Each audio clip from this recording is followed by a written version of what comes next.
your leaders put out what they needed to do. I think after that started, I think we brought some other industry beyond us too. So it's been great. It's been great for the community. I'm really glad to be a part of it. I'm really glad to be part of Mount Hummel and being part of Dunlap in the Sequatchie County. Mount Hummel pregame show just about 40 minutes away from the kickoff. 2A Blitzo County comes in here 3-1. Of course, Sequatchie comes in 2-2. Also a COVID forfeit in there. Luckily, we're not had one of those in a couple of weeks. Andrew, one of the things as we go around town, and we wear our Mount Hummel gear. And, you know, and I'm wearing it right now. You're wearing it right now. One of the things we hear sometimes are stuff that really bothers me that I would like to debunk now. Yeah. So if I told you, take this 2 minutes and debunk something you've heard about Mount Hummel in your year, what would you go at? I think the biggest thing is, you know, I've heard, you know, we work a lot of overtime. And really the rumor is, I think, that we don't care about our employees, and that is the farthest from the truth, at least in the year that I've been here and all the years that I'll be here in the future. But we care about people. I care about people. We have a style of leadership called servant leadership. We serve people. We, you know, when we're as leaders in upper management, we you know, some people take that to their head and they say, oh, well, everybody has to work for me. But really, it's, when it comes to servant leadership, we serve our people and we work for them. So we got to give them the tools and resources. Again, you know, we're known as maybe a shop that doesn't care and gives a lot of overtime. At times, we do have to have overtime. We have customers that we have to satisfy, right? But we're not a sweatshop. We're not a company that doesn't care about their people. There maybe have been times that maybe it's shown that, but truly I want to debunk that rumor that we do not care about our people. So I'll speak from the heart just for a second. I've been here 9 years. I've had chances to leave, of course, but there's a reason I stay there. Mm-hmm. One of the reasons I think a lot of us stay here is because I feel like this community needs Mount Hummel. I feel like I need to give back. I grew up in a town just over the mountain, a lot like this. Mm-hmm. When you talk about servant leadership, we're really truly talking about taking that old org chart and flipping it upside down. Exactly. If you're the plant manager, you're the lowest man on the totem pole. Exactly right. And as we move up, we're indebted to each other. Sometimes I come to you and I challenge you that you owe me something. Right. So, and that's that conversation we're able to have. And I welcome that, and that's what I want. When people, the leaders may be out on the floor, and operators or assemblers or material handlers or other people might come up to us. They take precedent. They are more important than us. They're putting parts in a box. They're shipping parts out. They're controlling our business. They're controlling all of what we do and how we succeed. So they're very, very important, and they always will be. So we've just came through a very tough period. It's a tough period right now in the auto industry. Anybody that Googles the chip situation knows right now that we're suffering through some challenging times in the auto industry. Absolutely. Yeah. We are a company that is long-term here. There is none of this. You know, I went to McDonald's and got a hamburger the other day, and the girl said, hey, my boyfriend just started at Mount Hummel. He said that they might close. And I was like, ma'am, I got an 11-year-old daughter, and I'm staying here. We're not going anywhere. Right. But it is a tough time. It is. Tell us some things that we've done, or Mount Hummel's done, during COVID to embrace our workers. Right, yeah, there has been challenges, and everybody knows these challenges over the last 18 months with COVID, but also on top of that is the microchip that everybody hears about. You know, in the vehicle, they say on average it's about 2,300 microchips. So every automobile that's being built today takes a lot of microchips, and when you have a worldwide shortage, it starts getting into the supply chain. It affects our production, it affects what we do and how we do it, and it also affects, you know, fluctuations in what we have to do on the floor. People may see that as a negative. Sometimes we work too much overtime. Sometimes we don't work enough. Sometimes we don't work as many hours as we need. So there's fluctuations in manufacturing and everything to do. But, as far as COVID is concerned, we are we are very conscious of our people. We try to keep people safe and healthy. We've implemented masks again, no matter, what your view on that is, whether you like it or you don't like it. We got a plexiglass up. We have a plexiglass up. We have everything up that we need, that we think, and we're following CDC guidelines to make sure that everybody's safe and healthy and leaves the company the same way they came in, and it's important to us. So a couple of things I know we have done, and I'd like for you to talk about just a little bit. We're attempting right now to put in some alternative schedules that I think people are going to love. Yeah. Also, during this time, everybody keeps saying, people at home make more money than me. But at Mount Hummel, we saw that, and we stretched ourselves a little bit. Right. Yeah. We have a thing, we call it surge pay, and now nobody makes less than $14.50 an hour. Right. A lot of people make a lot more than that, but $14.50 is what you'd get if you came in the door. If you have manufacturing experience, you would come in straight into as a Mount Hummel employee. You would be you'd have benefits on day one. We have 401k. We have 401k match. It's great benefits, great health, great vision. Great all of that. So we've done what we need to be competitive in the environment that we are in, competing with other industries around the area. But we've done what we need to do. Well, everybody makes fun of me and says I'm working down the corporate ladder, but as I get closer, I'm trying to move up. As I get closer to retirement age, I found my little niche in the world. Well, Randall, I know you're a humble guy, but you're a huge part of Mount Hummel, and we really appreciate you here. We appreciate you in the community. We appreciate you at Mount Hummel. We appreciate you, selling yourself to the community as well. So I know that everybody here in Sequatchie County knows your name. Everybody at Mount Hummel is also you're a great part of it. Thank you. Thank you. I don't take compliments well, but I'll take that one. That really means a lot. Good deal. About 40 minutes to kick off. Let's get through one more series of questions. Sure. And then did we lose John Kelly, or is he? So let's get through one more bank of questions, and then we'll go to John Kelly and Jeff Barger, and let them talk a little football. Does Mount Hummel promote within? I always hear everybody comes off the street, everybody does this, everybody does that. I'm sitting across a guy who started as an hourly employee that now runs our manufacturing execution system, that's been a sales tech, that's been all over the plant. Right. I sit in the same group of cubicles with one of your employees that's now the plant scheduler, that started on cell 4, building GM manifolds. We do really embrace that floor up mentality. Right. We are. That's the most exciting part of Mount Hummel is that we are a development company. You may not have any manufacturing experience whatsoever. We were just on the radio down in Jasper talking about our trainer currently, but she started before she started, she was working at a daycare center, and then she joined Mount Hummel. She had a goal. She had a dream to be a trainer and get to where she can affect everybody that comes in as a new employee. So she came in as an operator. She did great. She was promoted to a line leader. They get to wear these purple shirts, just like almost everybody in the stadium is wearing right now. They call them the line leads. They're the leaders. They're our front line leaders. And then she goes from being the leader up to getting opportunities to be a trainer. The trainer, we have this dojo. Everybody goes to the dojo. Everybody sees Tina.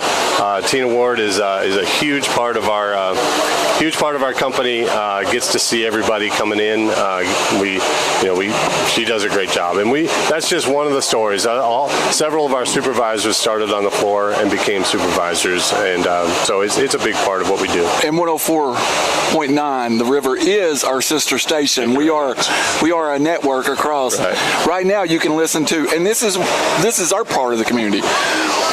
You can go online, you can stream Sequatchie County, Whitwell, Marion County, and South Pittsburgh. Our network has all 4 games covered in the Valley every week, and I think that's just so neat. That's great. And again, we're part of that too. So every Thursday morning at 7:30, we have a team from Mount Hummel goes down, and we're on the radio for a good 15 minutes talking it up, trying to get people in there, trying to improve our reputation. And it's Mount Hummel's a great place to work. Come on down, we need you. Well, you know, we get more than that, because about Wednesday I'll start talking about the Sequatchie game, and we get that all week long. That's right. One more question, I'll let you get out of here. All right. And hopefully you'll hang up and watch some of this game. A little bit, yeah. Give me some of the career paths that you can go. There's a cell techs, and I know, you know, and I know you don't even know this history. Mitchell Hankins was, when I was a logistics manager, was my first forklift driver. Really? Charlie Garley was my second forklift driver. Oh, yeah. Mitchell started as a hourly employed on the field. He's now in maintenance. Charlie Gurley started there as an on-the-air employee. He now works with Sonny in the building maintenance facility. Right, yeah. Give me some of those career paths and what you do in those career paths. Yeah, absolutely. So if you're mechanically inclined, you could come in as we call them cell techs, but they're kind of the fixers. We have a lot of automated machinery, a lot of manual machinery, PLCs, different kind of mechanical machines that in regular manufacturing, things go down, things happen. So you come in as a cell tech, you could come in as a maintenance tech, which is a maintenance person does more of the preventative maintenance and the heavy, the overhauls. And, again, we're an injection plastic molding and blow molding company that does a lot of assembly. So we have forklift drivers. We call it spiders, which is material handlers that. It's not Spider-Man. Yeah, not Spider-Man, but it's kind of a leading thing. We call them water spiders, but spiders will take parts and every 2 hours they make sure that we have our parts on the line and keep them going. There's shippers, there's engineers, there's HR, there's so many career paths. The warehouse manager started as an hourly employee. Absolutely. Yeah, absolutely. And so we try to promote from within. It's a big part of our development plans. We have it's what we want to do. So we bring you in from maybe nothing, or maybe you already have some experience, and then we turn you into hire, and we try to bring you up. So behind me is my 11-year-old daughter. When I first went to Mount Hummel, and I don't want to get into the details of it, I faced a life-threatening situation. Right. Mount Hummel stood behind my family like no other company I've ever been with. My daughter doesn't know her dad working anywhere but Mount Hummel. So for me, it's family. Right. And you talk about Michael Schmidt is my family. You are my family. Even some of the people that's left recently are family. Right. So it is definitely us against the world situation sometimes, and we feel that way, I think. Right. Well, and you mentioned your 11-year-old. I wanted to give a shout out to my 11-year-old, Sadie Lindberg. I appreciate you listening in, and Daddy's coming home soon. All right, everybody. We're about 30 minutes from kickoff right now. Stephen, can you give us a 1-minute break, and we'll be back with Jeff Barger and Jonathan Kelly on Rivalry Football. Back in 1 minute on 93.3 Country Roads. You got me? All right, man. I got you on break. Yeah, that was a nice little segment. Yes, it was. All right. Yes, it was. Tell Andrew we said what's up. You and Jeff got open mic to talk about rivalry.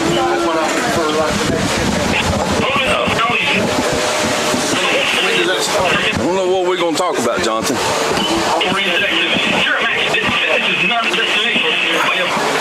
Join the gym. You can start living your best life today. Come on.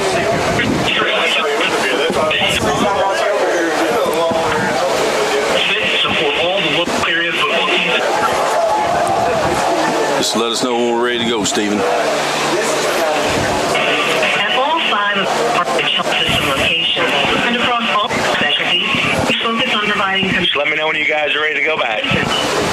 We're ready when you're ready to send it back to us. Got about 15 seconds. All right. Our doctors and caregivers involve you in your plan of care. Parkridge Health, experts in healing, focused on you. To learn more about our services, visit parkridgehealth.com. Going live now. Welcome back to Sparta County High School. Wayne Reynolds press box. You got Jeff Barger and Jonathan Kelly on the mic right now. We're going to talk a little bit about the Bledsoe-Sequatchie rivalry and what this rivalry means. We got about 27 minutes or so before kickoff, and I'll just open it up, Jonathan. I mean, you and I both played in this game. We've played quite a bit, and my brothers have played in this game. You actually played with one of my brothers in this game, so you know we got a little bit of insight on it. But just kind of give me a description of what this game meant to you way back when. I know you're younger than I am, but it's still way back when in high school. Yeah, thank you, Jeff. It's good to be here, and it's good to be here in this environment. It's definitely you really can't downplay this environment. It's a big deal for a lot of people, and there's a lot of people got invested, a lot of money invested in this years and years and years, and you know this rivalry. It didn't just start the year you started in high school. In this high school, you know, we played, and it's always been a rivalry since Little Blue, Little Indians. It's been something that you know, these kids have played against each other all their life, and they're not seeing anything new unless they got somebody that's moved in or the coaches have changed or anything like that. But no, it's a big thing. It's a big deal, especially when you get into high school and you intermingle a little more, obviously. I heard somebody talk about this is the gas pump game. I think I heard Coach Tabor when they interviewed him on ESPN, when they talked about him, this is gas pump game, because this is when people mostly talk about it. They're talking about the gas pumps, especially during football year, because this is the game of the year for both schools. This really is, and you come into this, and it doesn't matter who's got the better win record, whether you're ranked in the state or anything like that. But there's a lot of pride that goes into this game, and I know you know that as much as I do. And of course, I played with your brother Chad, and of course David as well. But we all know, and anybody that's ever put on a helmet for Bledsoe and has went out there and competed, you know that you're competing for a lot of pride. And you are. It's one of them. It's unique rivalry. I mean, it gets talked about a lot. I mean, I'm in a unique situation because my daughter's actually go to school down here. Yep. And mine's graduated from down here. So I mean, you know, but the thing about it is that you talk about the dinner table. It's a conversation that you have. You know, I get to poke at my girls. Last year we were fortunate in Bledsoe County to win. Sequatchie County's got the upper hand on them for several years prior to that. But it's kind of fun, and some people take it a little bit too far. And I think as you grow up and you grow older, you kind of realize that there's more to it than just this game. Right. And you know, there's a lot of life lessons that's going on out here tonight. Well, and I've talked about it before with other people. And having two brothers and that's played in this game and everything like that. But I kind of relate it back to growing up with my two brothers. When we were out in the yard playing football, I mean, it's a brother's love. Mm-hmm. But you may love your brother, but when you're competing against them, you're going to do everything in the world to knock their head off. That's right. And I kind of liken this rivalry to that. I mean, when I played, I had Dunlap and Pikeville's 30 minutes apart. Yeah, 15 miles. Yeah. Yeah, and I had as many or more friends in Dunlap as I did in Pikeville. That's right. And like you said, starting in the little league all the way up, I played against those guys and played against them every year and got to know them. And I run around down here and got to know a lot of those guys. And there was a lot of good friends on both sides of the football. That's exactly right. And it's just like brothers. When you're competing against your friend, when you're on the in between the white lines, you're gonna do everything you can do to beat them. They nobody likes to lose. Nobody likes to lose. And you don't like to have your nose rubbed in it. No. So, especially for the whole next year. That's right. Even when you go to other sports events, whether it be a softball game or whether it be a basketball game, Right. You can holler across the court and say who got the better of who, you know. So it's always fun. Sometimes as a kid, as adults now, when we were kids, we took it probably a little bit more serious than we do now. Right. But we realized in the end that we're all children of God, and we, like you said, we're a family. We're brothers, and we just don't like to lose to brothers. That's right. You just don't like to lose to brothers. Well, I'm going to kind of give you another little opportunity if there's anything else that you would like to say about this rivalry. I know you've got to see Bledsoe play a couple of games. I don't know if you've had an opportunity to see Sequatchie play that much, but and I was telling Randall earlier, I think with this game, you throw out the records anyway. That's right. And I think really the key to this game, I think it's going to be a little more evenly matched than we might have thought at the beginning of the season. I know Bledsoe's had a couple of injuries and things like that might have slowed him down a little bit. But I've seen Sequatchie progressively get better as the games have gone on.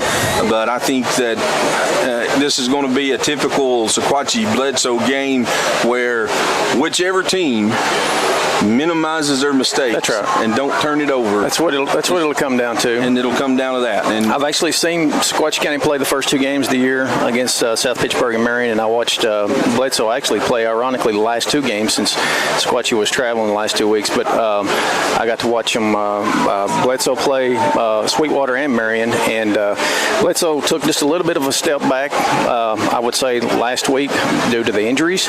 But they look like they're both I haven't seen Sequatchie on the up right now. It's going to be a little bit. I saw them when they weren't playing so much together, and they had some players out for COVID. But I think it's going to be pretty evenly matched. But they're going to have to minimize the big plays because there's some key players on both teams. They have some speed, and they get outside and get in front of you. You're going to be hard to catch them. Yep. So if they can minimize the big plays and play sound football, don't turn it over, don't fumble. Play smart ball, and sometimes that's hard to do because there's a lot of jitters in this game, and there's a lot of testosterone flowing around right here, and trying to impress your brother. You know what I'm saying? Yep, I know what you mean. I know exactly what you mean. Well, with that being said, I'll kind of wrap it up, and Stephen, we'll take another 1 minute break, and we'll come back and get ready for the band playing and the national anthem.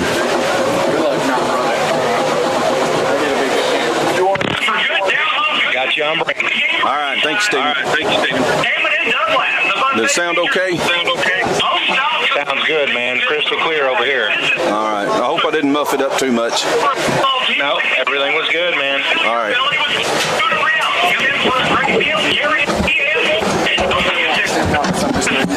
You can see. All right, that sounded good, Stephen. All that sound pretty good for a pregame. Yes, it sounded really good, man. All right, we'll come back and we'll do our normal pregame. Okay.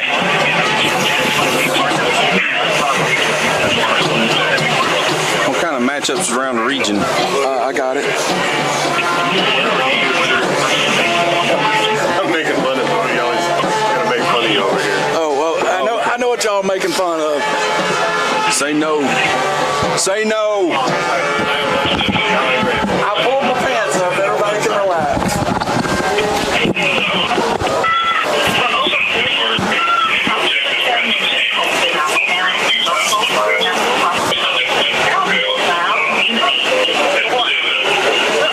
We come back and we're on the band. We'll just go straight to the band. Okay. Okay, I like about 14 seconds. All right, we'll go straight to the band. Okay.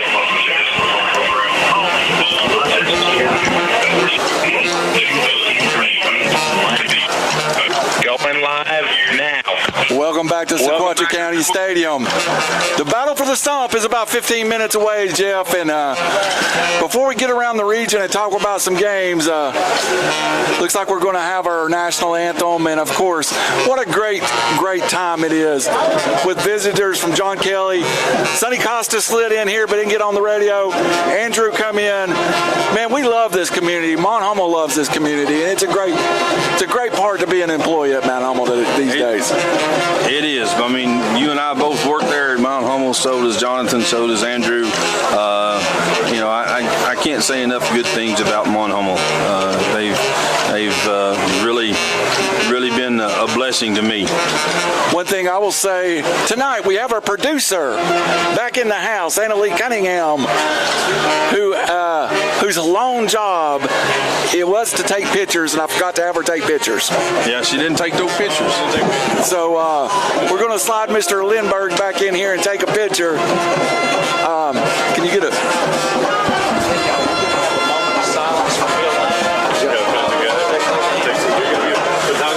While they're trying to do that, the Sequatchie County band's on the field right now, kind of warming everybody up.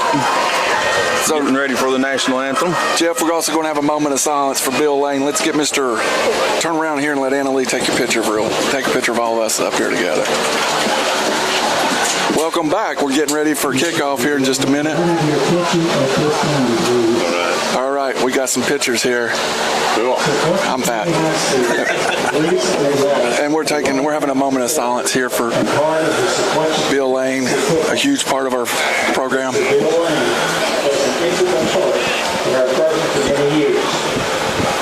dedication and hours of service are greatly appreciated. May we have a moment of silence at this time.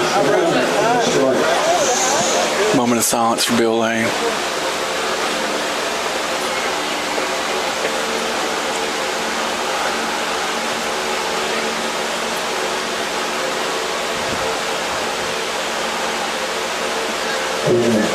Amen. At this time, we'll have the playing of our national anthem. Our national anthem.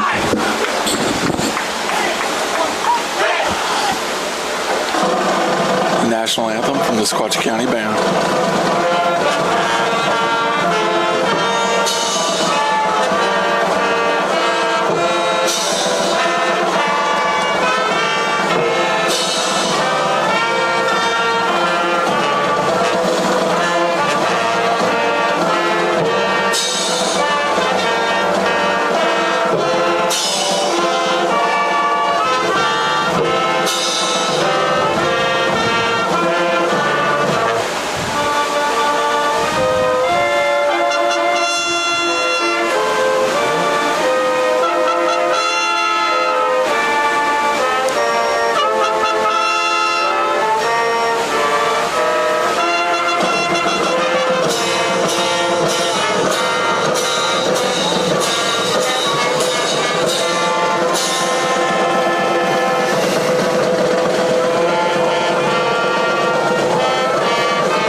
Jeff, a great story, Mr. Bill Lane, a great anthem from the Sequatchie County Band.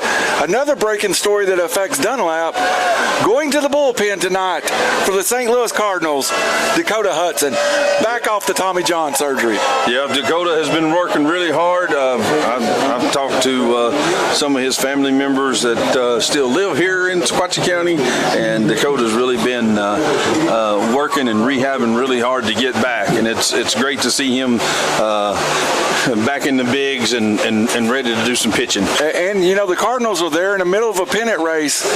There's a good possibility we could see Dakota Hudson in the middle of that pennant race. Let's get around the area real fast and we'll hit this game real fast. We're still about 10 minutes from getting kicked off. Of course, you're listening to the Mount Hummel pregame show with Randall Cunningham and Jeff Barger. Let's start with a big cross-state rivalry. Only about 20 minutes apart. South Pittsburgh travels to North Jackson tonight. Yeah, that's a big rivalry there. A lot lot of those players, kind of like here in this game, they know each other really well. Grew up with each other. I mean, that's as close as these two schools. Brainerd's at Austin East. Chattanooga Christian's at CAK. Don't know if Christian's there, but we've talked about it several times this year. They're a school that's trying to get to that CAK level. They are, and they've made a few strides here and there, and tonight will be a measuring stick for them. Clinton's at Chattanooga Central. Walker Valley is at Cleveland. Family in that game. Yep, family. Cleveland's been kind of on a roll here the last couple of games, and hopefully little brother can keep the win streak going. Signal Mountain's at East Ridge. Middle brother. Yes. Hey, I didn't lay them out that way. That's the way they came out. Yeah. Baby brother or little brother is at East Ridge, of course, and East Ridge has struggled some this year. Their record's not really a great one, but it's high school football and anything can happen. Franklin at Grundy, a really struggling program. Expect that to get ugly. Yes. Rockwood at Herman. Howard at Hickson. Hickson's 3-1, Jeff. Hickson is 3-1, and they're looks to be like a program that's kind of starting to swing on the uptick a little bit. So, well, I know one thing. Hickson's got the prettiest sixth graders I've ever seen in my life. So the Hickson Middle School. Yeah, the Hickson Middle School has beautiful sixth graders. Notre Dame's at Knox Grace. Alcoa, Knock West was last night. Huntland at Lookout Valley. Forest at Marion County. Science Hill at Maryville. McMinn Central travels to #1 Megs. Don't like McMinn Central side of that. No, I think Meigs County is. It looks like over there that they've just reloaded. Baylor's at Ottawa. That's a really interesting public versus private there.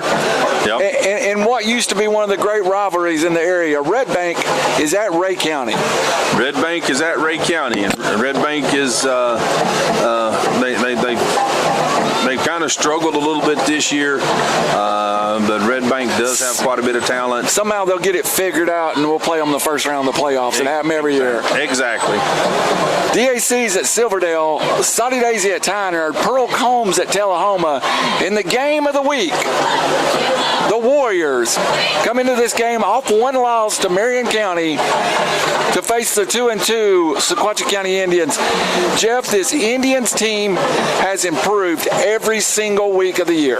Yes, they have. And Jonathan and I talked a little bit about it earlier in the pregame, and he's actually had the opportunity to see both teams play. He hasn't seen Sequatchie County in the last two games, but we talked about it the last two games.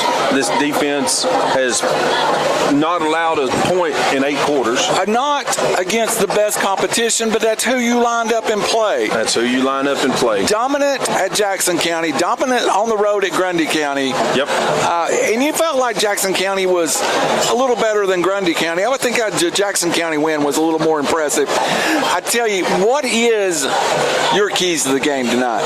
My keys to the game, and I've talked about this a little bit, but my keys to the game is one, on the defensive side of the ball. Sequatchie County needs to be able to control the line of scrimmage and kind of slow down this Bledsoe County run game.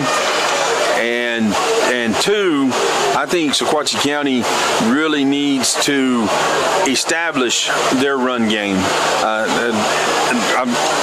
I've talked about it a little bit. Sequatchie County in the last couple of games, the offense has looked a whole lot better, and they have. A lot of that yardage and a lot of that scoring has come via the pass. I think it's time for Sequatchie County's run game to really break out and have a good game. And this game gets so much attention throughout the Valley. Of course, we're here on 93.3. We'll be replaying at 8 o'clock in the morning. Sitting next to us is our friends from BTC, our buddy Ethan, who I kept addressing, and I said, "Where's Ethan at?" It was Ethan.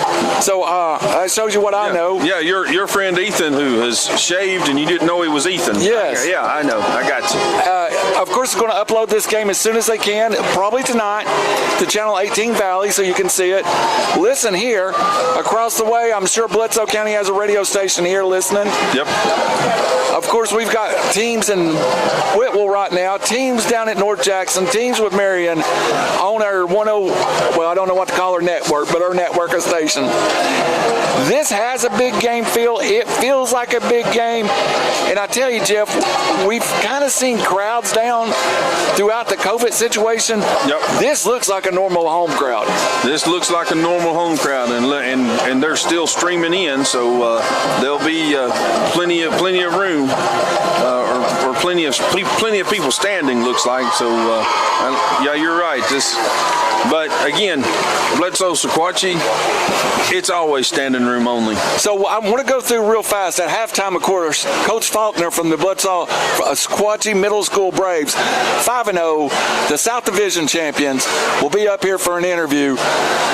Key to the game to me, can Bledsoe's young offensive line block this improving Sequatchie County defensive line?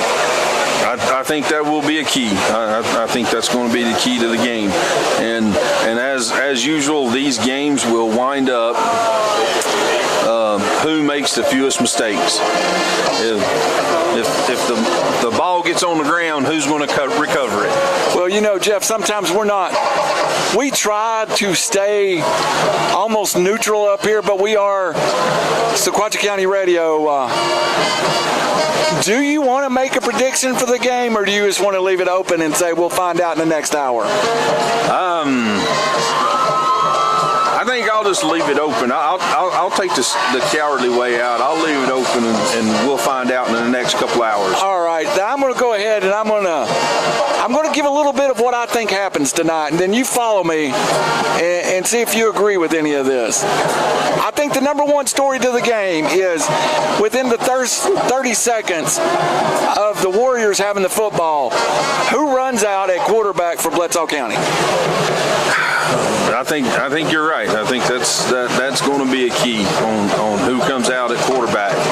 But again, I go back to the real keys for me is, does Sequatchie County's defense continue their stifling play? I'll get there. Hold on, Coach East. We're getting there. All right. Number two, can Peyton Campbell have success throwing the screen and short routes against this Bledsoe defense? Looking at the last couple of games, I would tend to lend to yes. I think he can, but I'm old school. I don't like to rely on an arm, on just a throw game. I still think Sequatchie County needs to establish the run. Well, Austin McQuarrie probably, to me, is the most valuable player on this team, along with Peyton Campbell, along with some of the receivers. Number three, and what you keep wanting to go to, the front four, the linebackers, what do they do with a Bledsoe run game? Especially if it's not Harmon Keith. Right. It could be the difference in the game. It could be the difference in the game. And if the Sequatchie County front seven continues to push and get penetration like they have the last 8 quarters, they could make life pretty difficult in the Bledsoe County backfield. Well, all that said, my prediction is a very close game.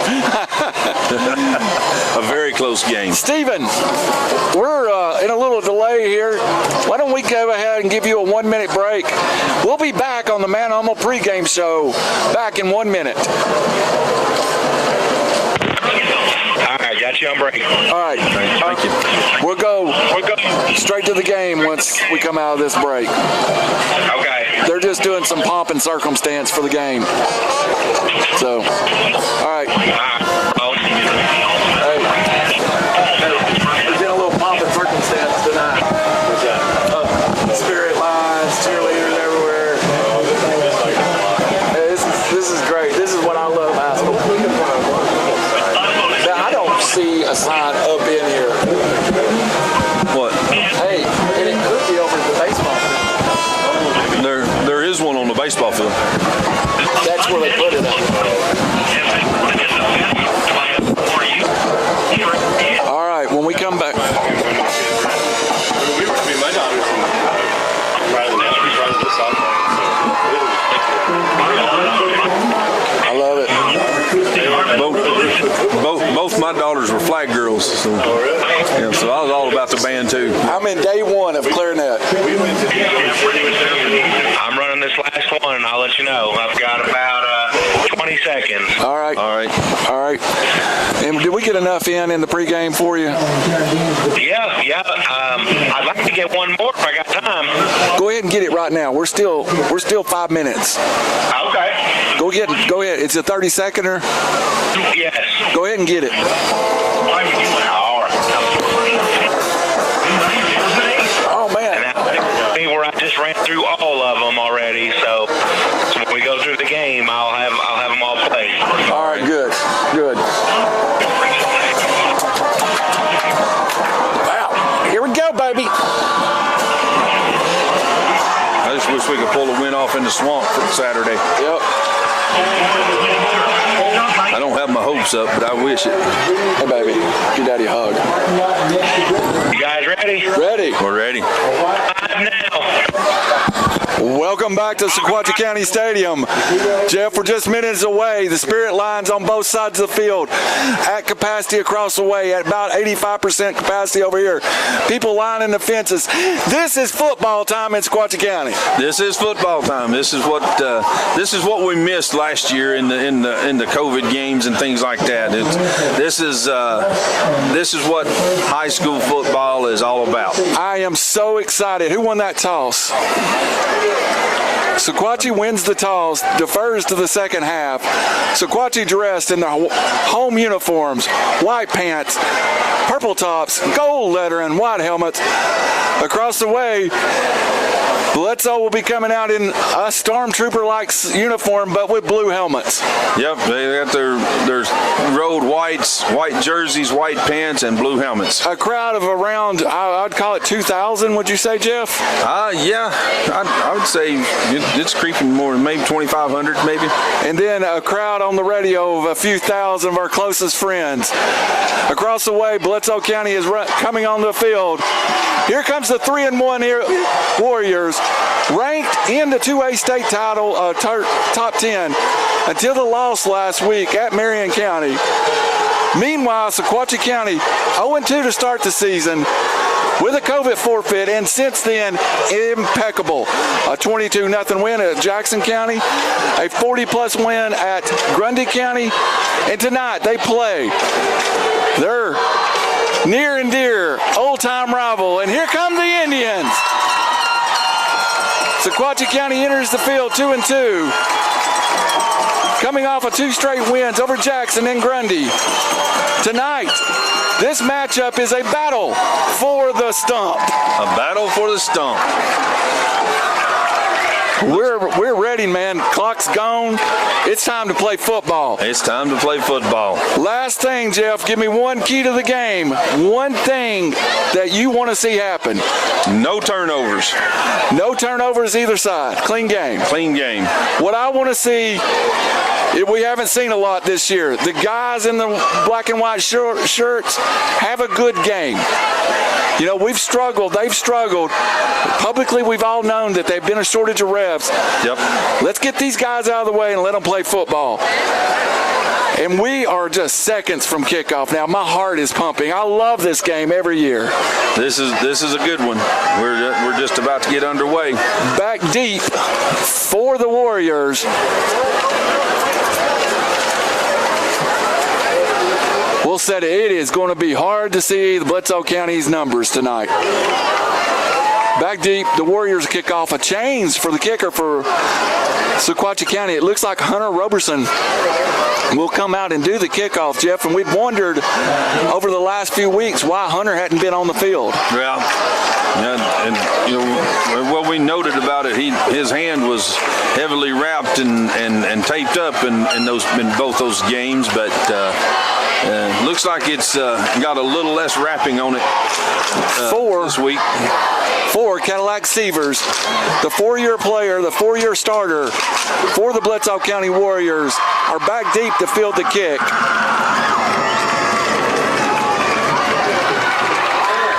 Hunter Robeson steps it off. Seavers, there was a little question about Cadillac earlier in the week, and now it seems he's healthy in the game. Yep. We're going to find out quick about Harmon Keith. Roberson puts his right foot, kicks it away from Seavers, end over end, will land about the 20, up back will take it. Trying to look for a wall outside, he's hit by a gang of Indians. Yeah, good coverage by the Indians that time. They got downfield, stayed in their lanes, and surrounded him and brought him down for a minimal gain on the return. Good job by the Indians kickoff team. Let's see who's at quarterback. Looks like Harmon.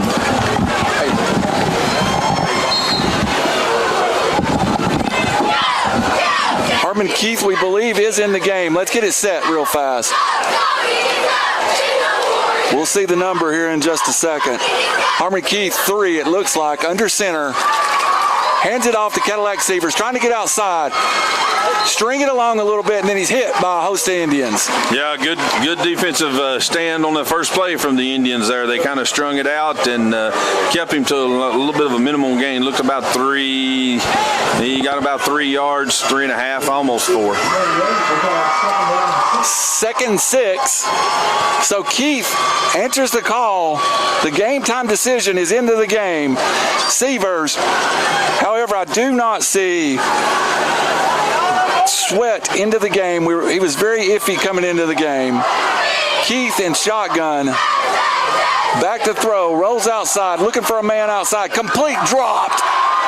Complete to Gunnar Thorpe, who just dropped the football. Ooh, yeah, he had some green space over here too. That was a good design play from Bledsoe County there. He just throwing a little out route over here, and the defensive back had kind of laid off, give him a little cushion, and he was wide open and had some green grass in front of him, but dropped the football. That play would have busted wide open. This time Seavers along with Boyton will split out, 3 to the far side of the field. Keith back to throw, looking for a wide receiver. Wide receiver slips down. Wide receiver Boyton slips down. Dakota Bean comes over to the top. Nice play. Nice play by Dakota, young man. Good play. Just a little hook route, and Dakota drove on the football and broke the pass up. That was a good play by Dakota Bean. Just underway in the first quarter. 0-0. First possession for the Warriors. Goes 3 and out. Back deep, Turner for the Indians. Of course, boring to punt. Been saying that for a decade. Great punt. Turner fills the ball, calls a fair catch at the 33. Jeff, great start to the Indian defense. Great start to the Indian defense. That's you couldn't ask for any better. 3 plays and out, and a good defensive stand. They looked like they had one little bust there on the second down, but the ball was dropped. But overall, good defensive effort. Best news for the Warriors: Harmon Keith in the game. On offense, I very much doubt we see him on defense. Seavers will start at the long setback. Shotgun formation, 3 to the far side of the field, towards the press box. Ball on the far hash mark. Sequatchie County will go right to left on your radio dial. Peyton Campbell with the option, keeps the ball, struggles to get back to the line of scrimmage. To set where we're at, if you've been at the stadium before, you have the field house and the scoreboard. Sequatchie in the first quarter is going from the field house to the scoreboard. Yeah, man, it was just looked like a little option play, and Bledsoe got good penetration there and really didn't let him have an opportunity to pitch it and hit Sequatchie County for no gain. Austin McQuarrie will dot the I in the pony set, in motion this time. Go to throw the screen, pressure. Peyton Campbell will pull it down. Tries to get outside, looks downfield. Wide open man, complete to Dakota Bean. 40, 30, 20, 10. One man to beat. Touchdown! Indians! Woo, what a play. Great play. That was Great play by Peyton to get outside. That was a screen intended to go to the far side of the field. Rolled back, found Dakota Bean.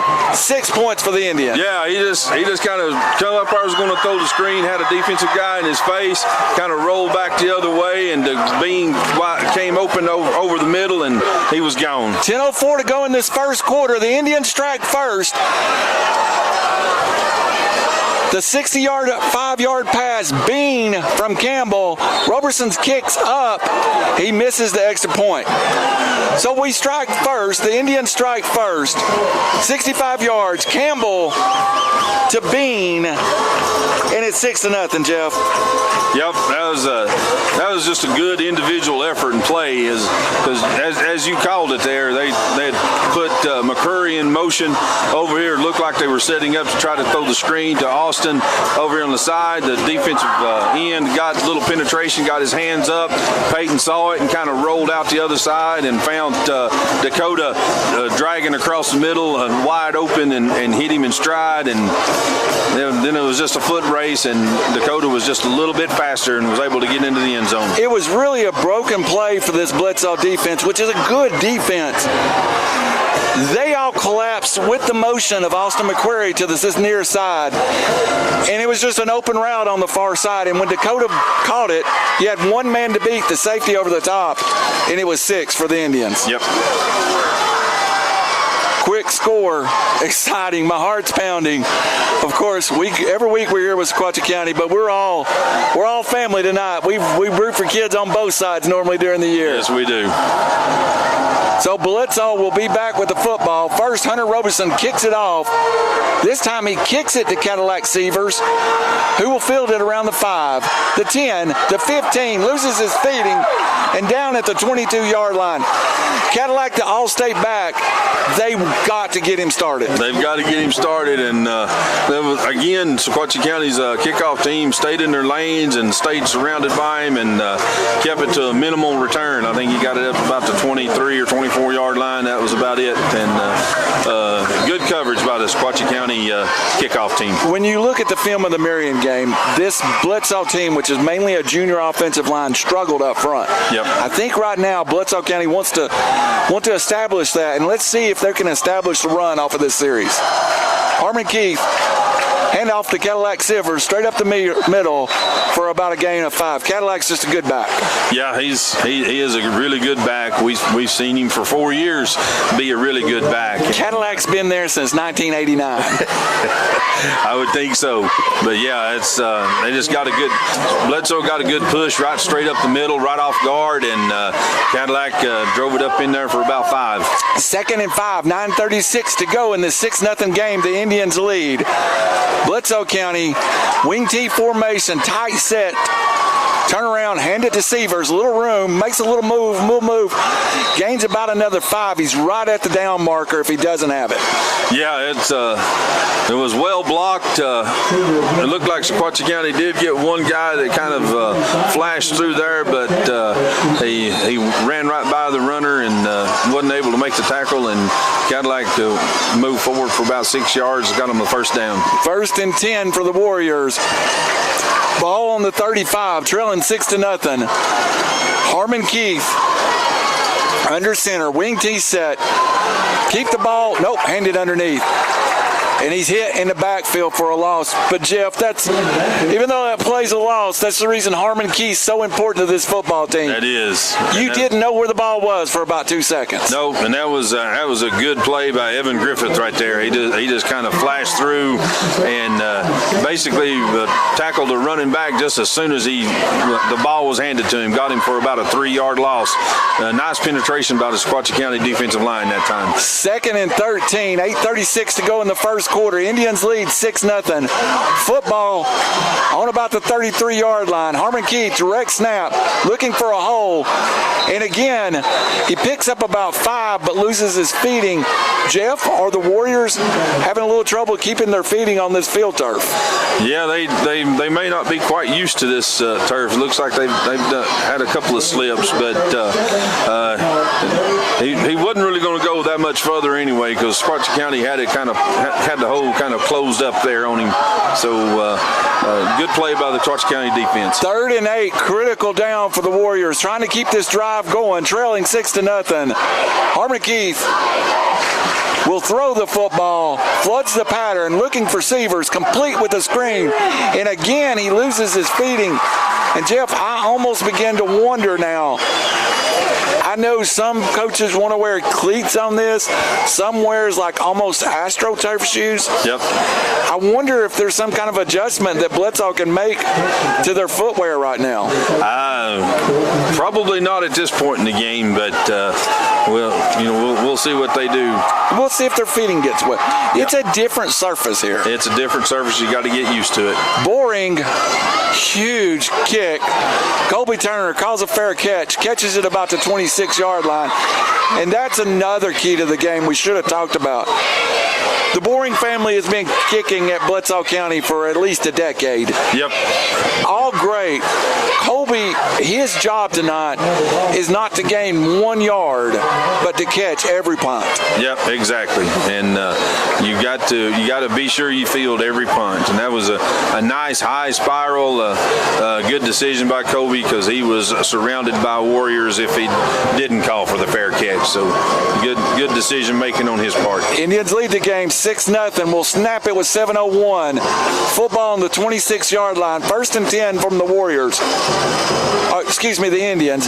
Peyton Keith handed off to Austin McCrary, looking underneath, and that time the Warriors met him at the line of scrimmage. Yeah, that's just the straight little belly dive, and not a lot of push from the Sparta County offensive line, and McCrory got about 2 yards. On that tackle, number 13, Gunner Sweat. Yep. We had questions, will we see Gunner? We're seeing him on the defensive side of the football. Peyton Campbell in a pony set this time with a wing tee. 2 to the far side, 1 to the Squatchy County side. Snap it, fake it underneath McCrary. Big hole bustus, 5, 10, flag flies, pushed out of bounds up the 40-yard line. Jeff, I don't like the area of that flag. Yeah, I don't like the area of that flag, and I seen who he throwed it at, but I thought it was just a good block. I didn't really see him pull on anything, but we'll see. Gunner Sweat, just watching him, Jeff, heavily labored to even walk at this point. Yep. More power to this young man. Everybody wants to play tonight. I felt like if Gunner could get out there and play, he would play. And Gunner is generally a fullback or a lead back a lot of times for Cadillac Severs. Yep. Tonight, looks like he's playing defensively, lining up at middle linebacker. 2nd and 16, holding Sequatchie. Bledsoe dances a man up. Blitzer comes free. Campbell throws the ball. The best thing Peyton did was get rid of the football. Yeah, the blitzer come through off the corner here, just wide open. Nobody touched him, and Peyton kind of sidestepped him and was able to get by enough little time to just throw the ball away. It was a good decision. Brady Rees come untouched. They threatened up the middle, the A-gap blitz, and then Reese come off the corner, off the outside linebacker, and he come untouched. I think the middle linebacker motion gave him trouble. Snap it, 3rd and 16. Campbell looks, man open, off the fingertips. Man had flashed open Turner. If he had been an inch taller, it might be going 6 more. Yeah, if it'd been 6 foot, it might have been going 6 more. But just right off the tip of his fingertips, he was Peyton had to get a little air under it because the defensive back was trying to undercut it. But yeah, it was just off the fingertips. A great job by Bledsoe's defense is going to give them great field position. Boring is such a weapon. Back Sequatchie back. High kick to McQuarrie. Gets away, an end-over-end punt. Lands at the 28 and bounces out of bounds. So basically, off the Tristan Boring kick, they pick up about 45 yards. Yeah, they do. And I know Austin would like to have that punt back. It looked like it come off the side of his foot, and not a very good kick, and gives Bledsoe County really good field position right now. Part of the issue, I think, with that punt, as we're at 6 minutes to go in the first quarter, the Indians lead the Warriors 6-0. Austin, normally a rugby-style kicker, did not take his normal steps. No. Bledsoe got a little bit of pressure that time, and he kind of hurried it a little bit. The Indians' defense moves everybody to the line of scrimmage. 8 in the box, handed off to Severs.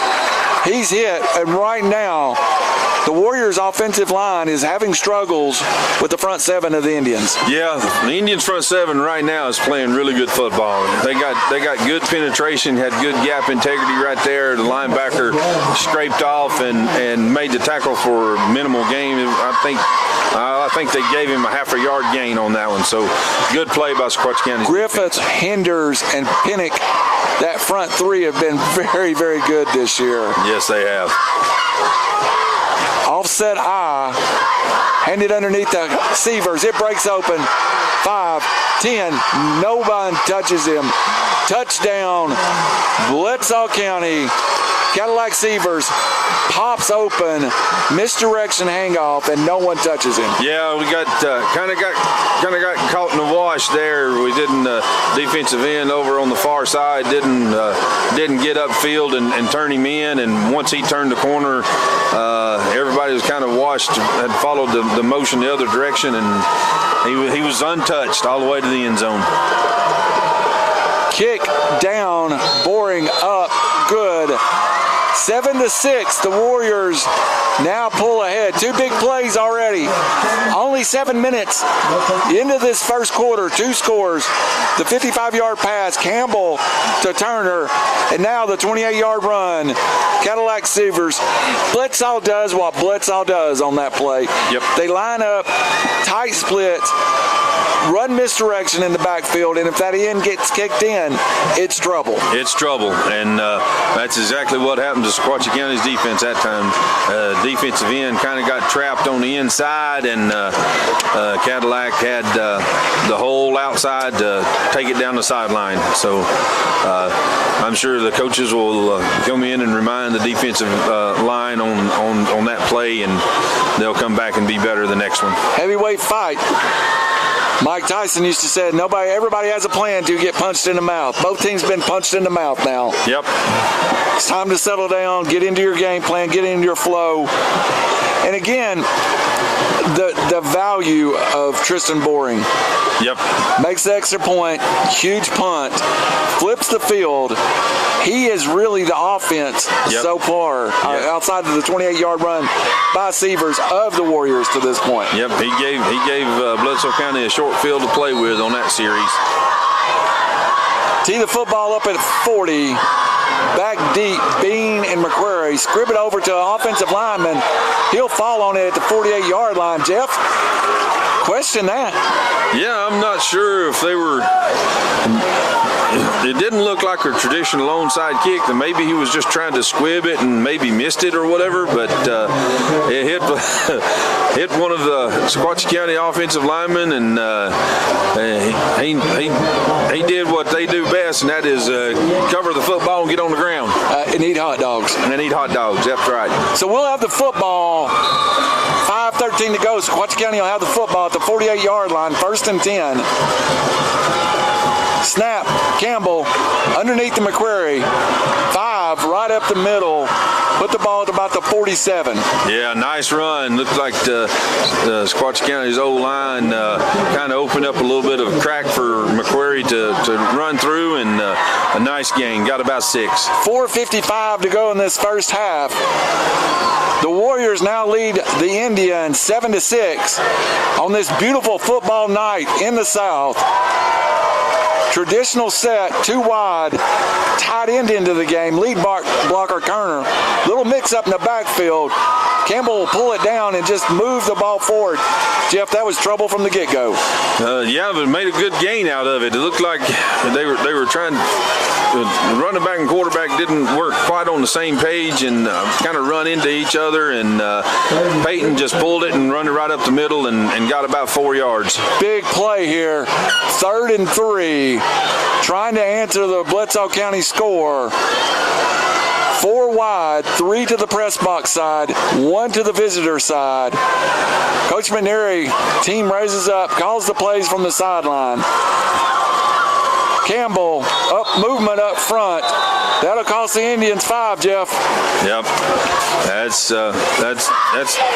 one of the keys that we should have talked about a little bit more is the Indians now. This is a second series where they've had a misstep. We had the holding call that put us back behind the sticks, and you had 3rd and short, and now you got 3rd and long on a jumping offsides play.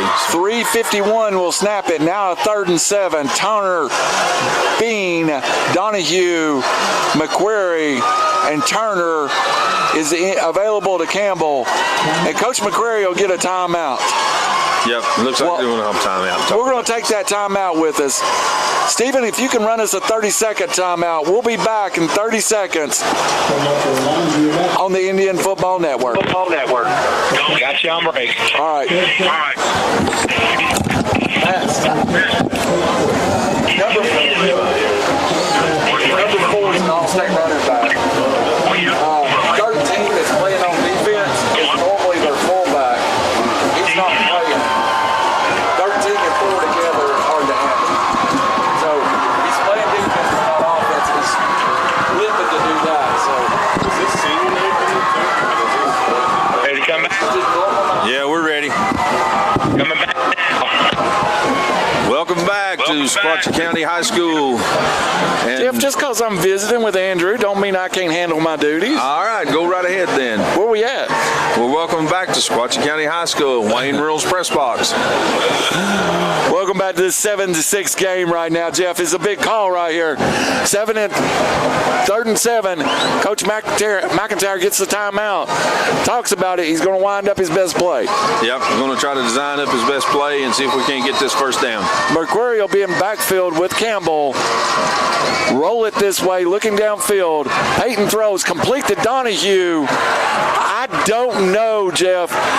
Connor comes back for the football, and he looks like he's a half yard short to me. It's going to be close.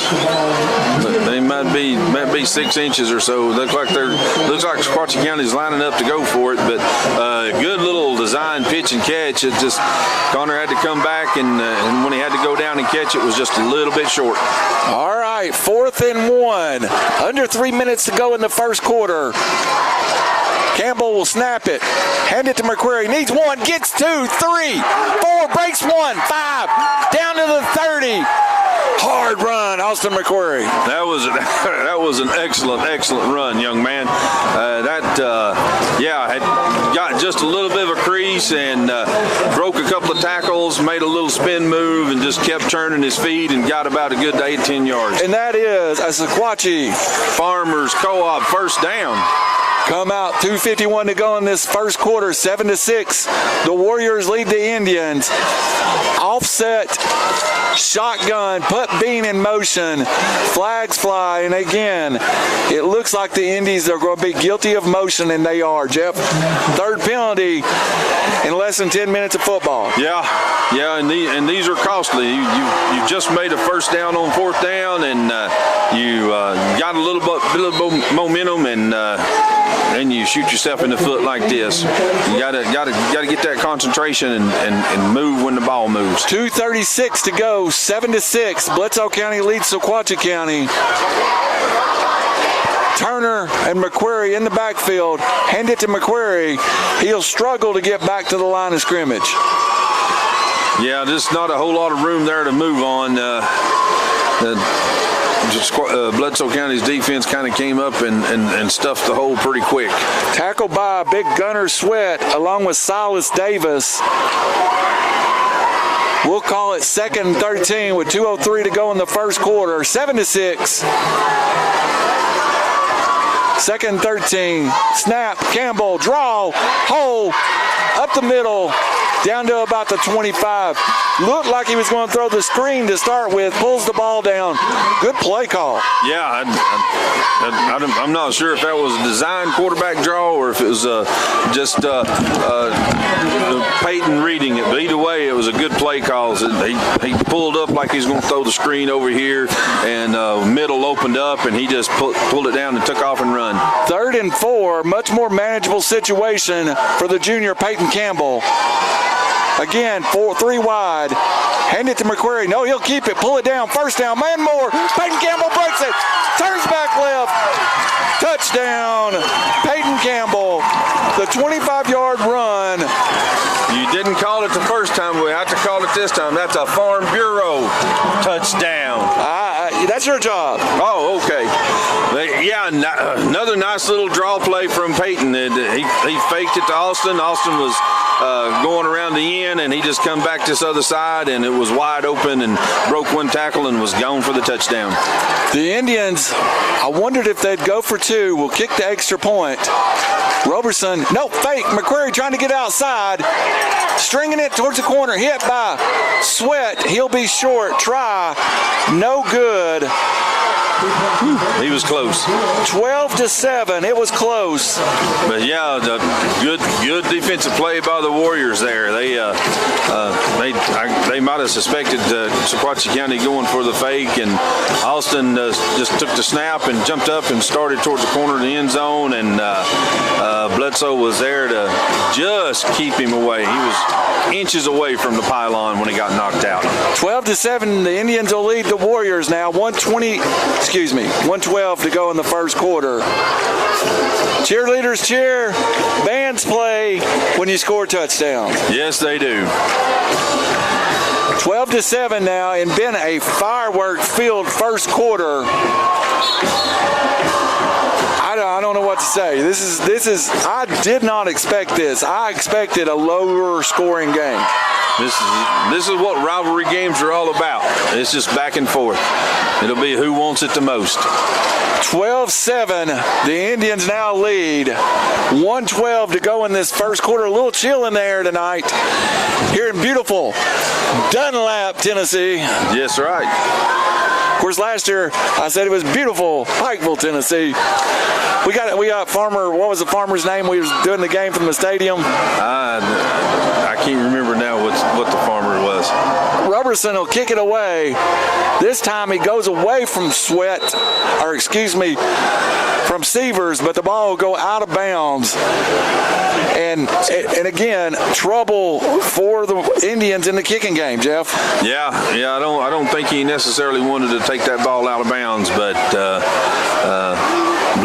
it'll give Bledsoe County pretty decent field position this time. Where are they marking at? To 35? 35.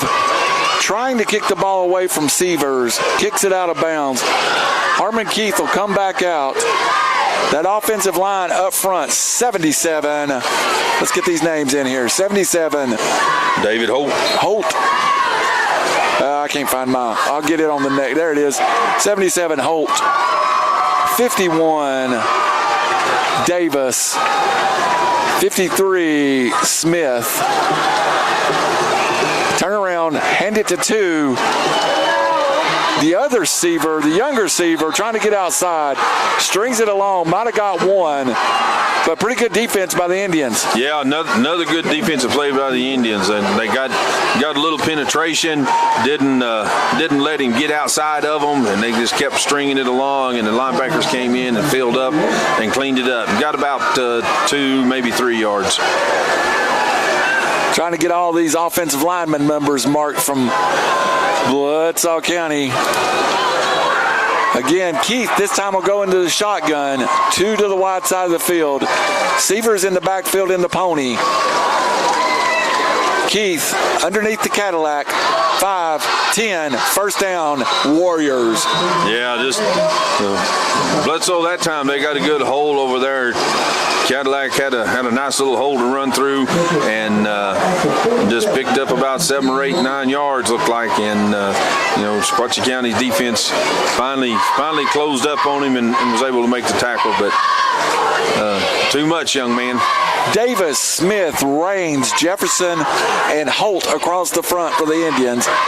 Of course, for the Warriors, the Indians answer. That's the second time I've done that tonight. It's not intentional. They'll answer with Keener, Griffin, and Pinnock. Going to the end of the first quarter, Jeff. We'll let the clock run off here. We'll keep it here because just don't think we got time to get out to a break real fast. But let's reset that first quarter. It went fast. It did go fast, and it was a lot of back and forth, and that's what you like to see. You like to see the fight that the Indians are giving. You like to see the fight that the Warriors are giving. It's just what this rivalry is about, and that's just playing football, playing hard, and having fun. Recap the scoring. Campbell to Bean for 55 to open up. Kick no good, 6-0. Severs a 28-yard run. Kick good by Bourning. 7-6. The Warriors lead.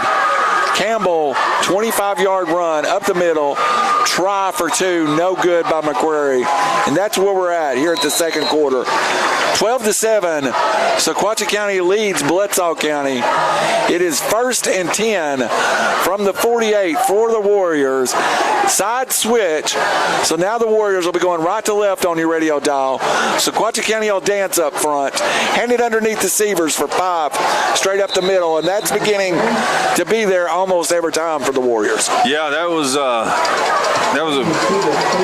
Bledsoe got a little bit of a push that time and got about 3, maybe 4 yards. The hole closed real quickly, though. The Sequatchie County linebackers came up and closed it real quick. So, yeah, they're getting a little bit more push than we'd like to see from Bledsoe County.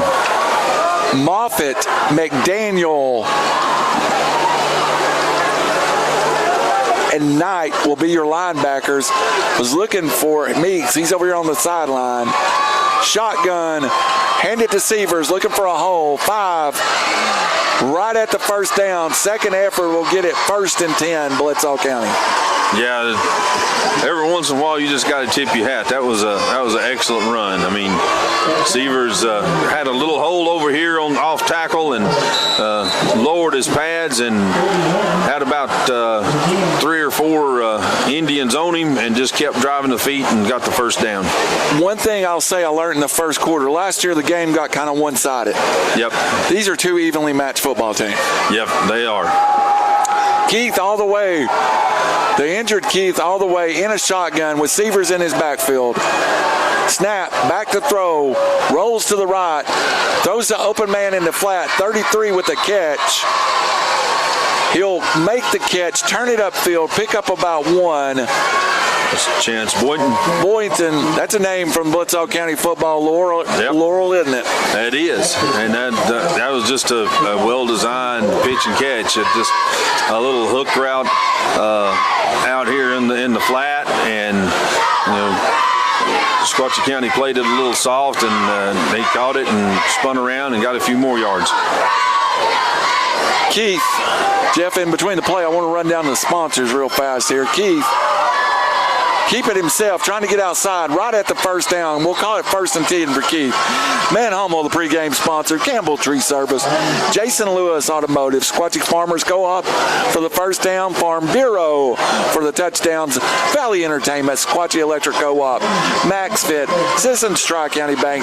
Chattanooga State. Harbin's Automotive. Hospice of Chattanooga. And Park West Hospital. Now, did you get SVEC? Yes, I got SVC, I think. All right. That's a lot to get out between plays. 1st and 10 for the Warriors as the clock ticks under 10 minutes in this second quarter. Ball at the 32 now. Keith under center. Hand it to Severs. He'll have a gain of about 7. Jeff, I think the only thing we've seen has been Cadillac and his younger brother carry the football tonight. Yeah, that's they've carried the biggest part of the load, and that was a good patient run by Cadillac on that one. He just kind of stutter stepped and kind of strutted out there until the line kind of gave him a little crease, and then he planted the foot and turned it up and got about 7 yards. 2nd and 3, 9:24 to go in the second quarter. Sequatchie leads Bledsoe 12-7. The Warriors driving though. Keith back to throw the football. Looking over the middle, man open. Turner scrambles back. Man opened on the play was 6 from Bledsoe County, and Turner, Reese opens, and Turner just put his hands up and ran at the football. Yep. Yeah, that was not a bad defensive play from Sequatchie County over there. It was a little fade into the corner. Looks like we've got a player down over there, too. Keith was under quite a bit of pressure. We had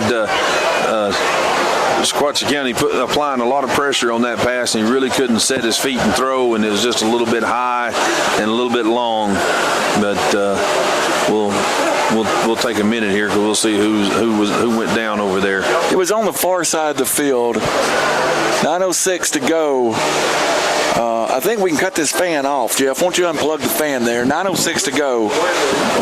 Oh, you don't want the fan? No, it's getting a little cool up here. 9:06 to go. Man down. It'll be 3rd down and 3. The man came open, wide open, and Turner scrambled back to the football. And Jeff, that's the kind of call that sometimes will get you an interference call because he never turned and looked at the football. No, but I think there was quite a bit of space in between him and there. And really the key to that, though, was that Keith was under a lot of pressure. And Sequatchie County was tracking him down, and he really couldn't set and make a good throw. Of course, we can't see all the fans out here. I would say we're over the 2,000 mark, pretty full. Yep. Whoever was down is up and moving. I didn't get a number, Jeff. I think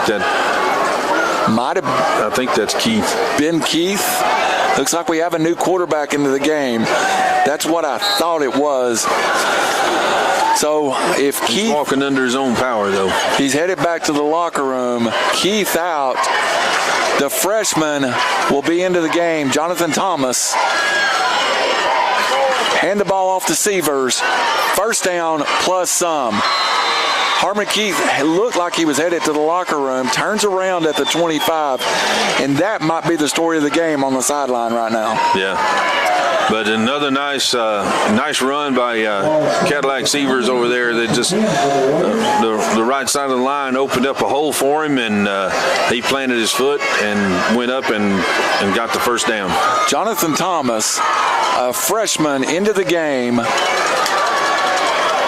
He was prepared to start, I know, at one point this week.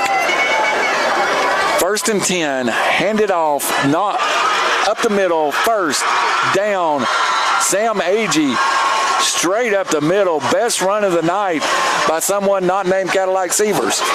Yeah, that was a good run. It just opened up for him. Bledsoe County opened up a hole right up the middle, right off the guard and tackle spot, and he really wasn't touched till he had picked up about 8 or 10 yards. Ball on the 8-yard line, trailing 12-7. Thomas stays in the backfield. Agee and Severs hand it to Severs, hit in the backfield, and he'll lose one. Good job. Yeah, that was Peyton Campbell that came up and made the lick from the safety spot to come up and run support. The Sequatchie County defensive line kind of strung it out there. Severs didn't have a hole, and he was trying to get around the end, and Peyton come up and made a good hit, made a good stop. 2nd and 9, 7 minutes and 47 seconds to go. Gunner Sweat, Harmon Keith back into the game. Call it 2nd and 9, 7:37 to go in the game. Sweat, and it looks like Agee in the backfield with Keith. Turn around down, hand it to Gunner Sweat. He's hit after a gain of about 2, and Gunner is moving rather gingerly at best. Yeah, the Sequatchie County defensive line had a little bit to do with that. They kind of blocked up the holes that time. Didn't really give a whole lot of ground that time, and linebackers came in and filled. 3rd and 5. Play of the game to this point, Jeff. This is it. Seavers back into the game. So we'll have Cedars and Sweat and Keith. The first time we've seen that set up, along with Tabor. 3rd and 5. Keith to Seavers, makes one man miss. Outside, looking for a hole.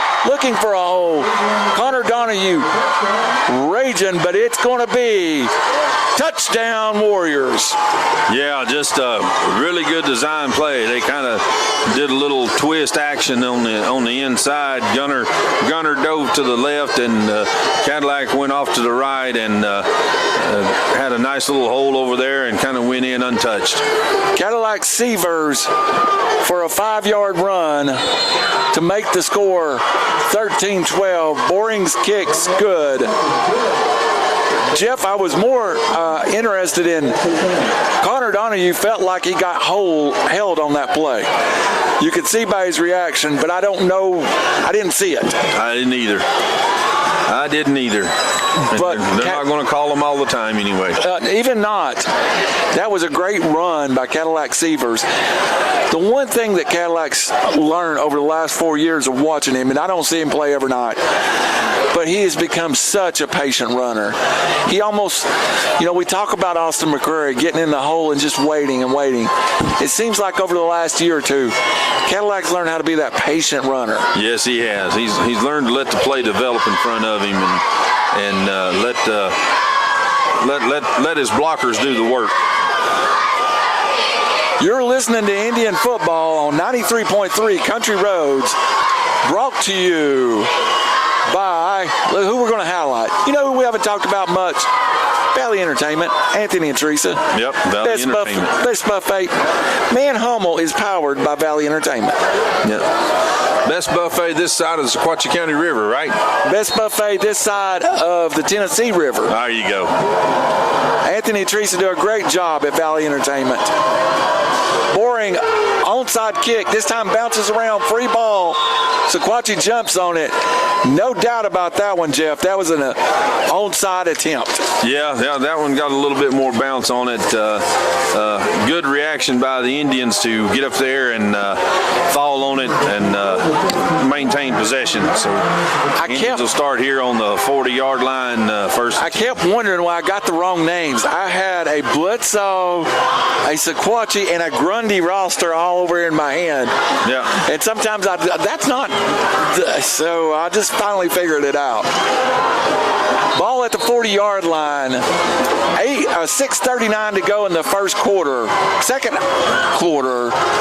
Peyton Campbell pulls the football down, throws it out here to Dakota Bean, looking for a blocker, gets one, 45, 50, 45, nice run and catch, Dakota Bean.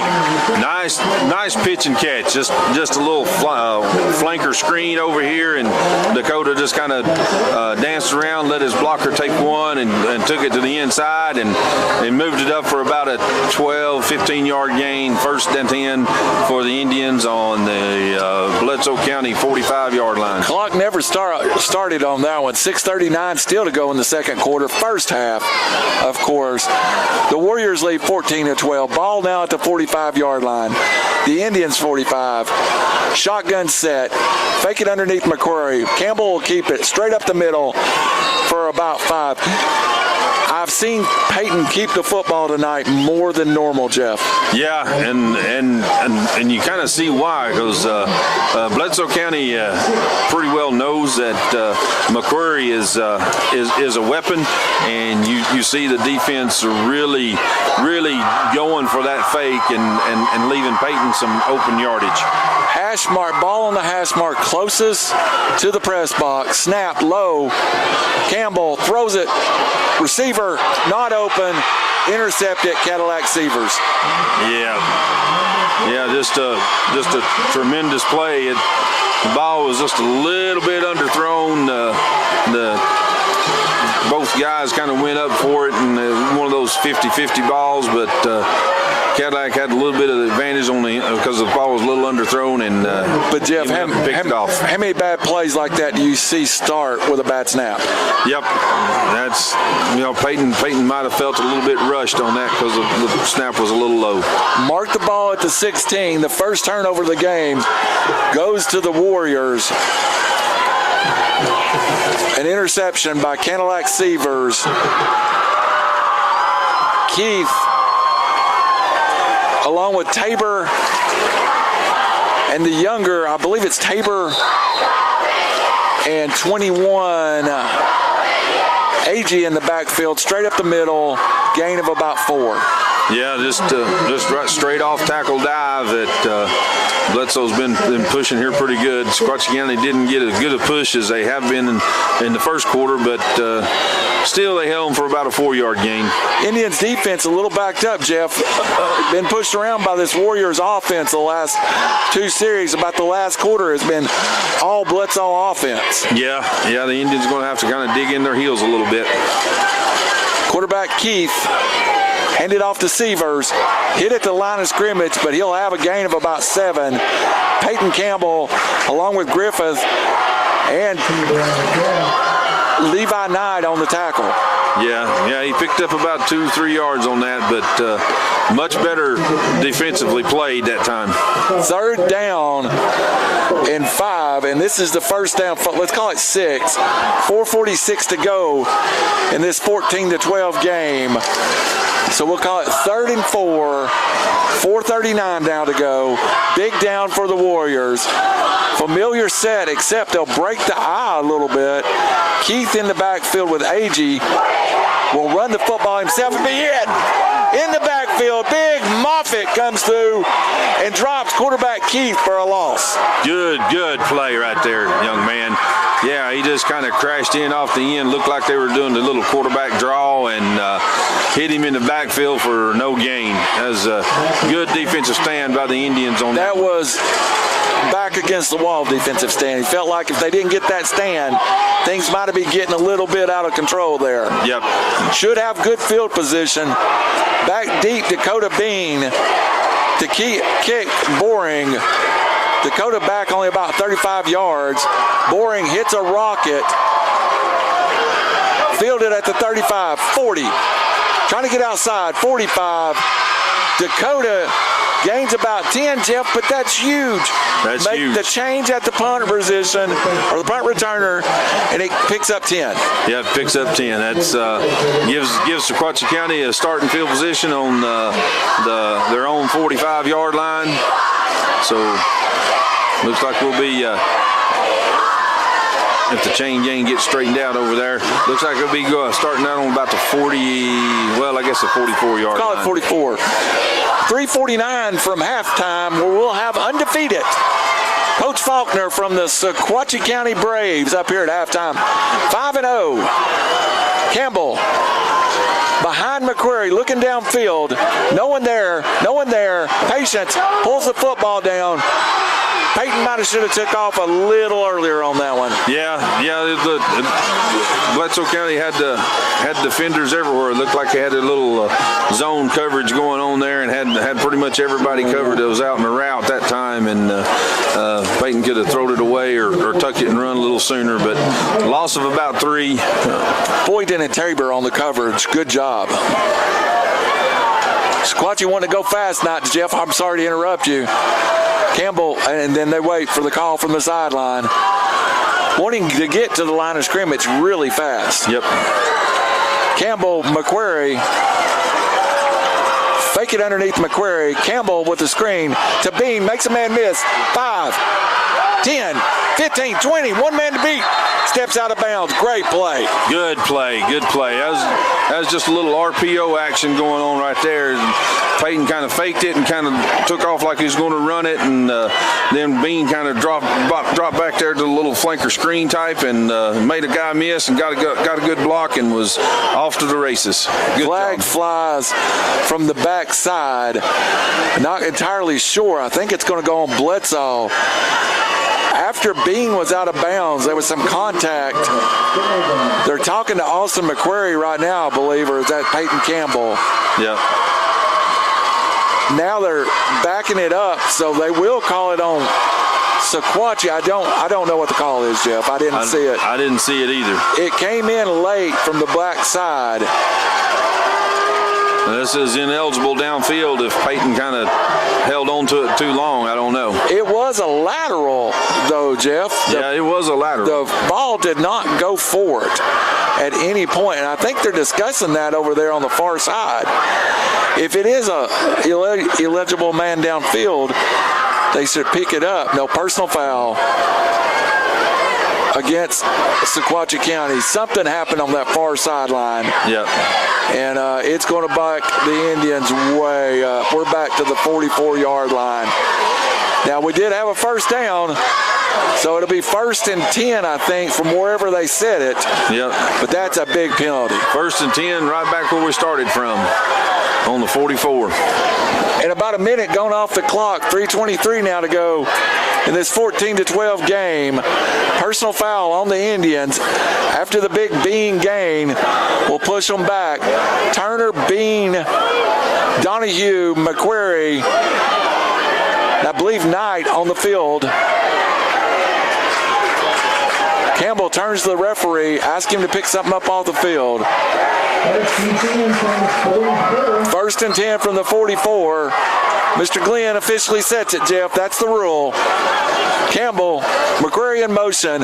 Run it up the middle. He's got 3, 4, 5, 6. Good run, Peyton Campbell. Good run. He just, that was a straight up quarterback draw. Peyton just dropped back and showed pass motion and then took off right up the middle, and it was well blocked and had made a couple guys miss and broke a tackle and made good yardage, 8 yards. 2nd and 8, we'll call it. Clock running, under 3 minutes now. The motion by McQuarrie kind of got the defense flowing that direction. Yep. Yeah, they're keying. You can see that Bledsoe's defense is keying on McQuarrie. 2nd and 3 to go now. Walk a man up. Campbell back to pass. Pressure. Throws it out there. Complete. Caught at the 40. Turner falls down, but he had a lot of green in front of him before that. He had a lot of green in front of him before that. And another nice design play, just a little out route into the flats and picked up the first down. Sequatchie County's figured out that they're putting Austin in motion, and that's kind of confusing Bledsoe's defense a little bit and making some good yardage here. They have the freshman, Cayman Sievers, kind of moving around, going with Austin McQuarrie. Handed on the fly back to Dakota Bean. He's hitting the backfield by Cadillac Sievers. Different look for the Indians. Bought Bean on the jet, and nothing was there. No, nothing was there. That's Bledsoe County come up, read it right away, and they was kind of waiting on him when he come around the end here. A loss of about 4. 2 minutes to go now. 2nd and 14. Campbell, shotgun, back to throw. Man open, shorts it, skips it over there in front of Levi Knight. Yeah, looked like a little bit of miscommunication. Looked like Peyton was expecting him to do a curl, and Knight was kind of streaking down the sideline. So looked like they weren't on the same page on that one. Get Knight into the game, get Bean into the game. 3 wide, hash mark on the far hash mark towards the Bledsoe bench. Also check 14 Tate in. Usually when we see Jackson, it's a passing situation. 3rd and 13. Peyton Campbell in the backfield. Breaks McQuarrie out. Over the middle, ball's bounced up.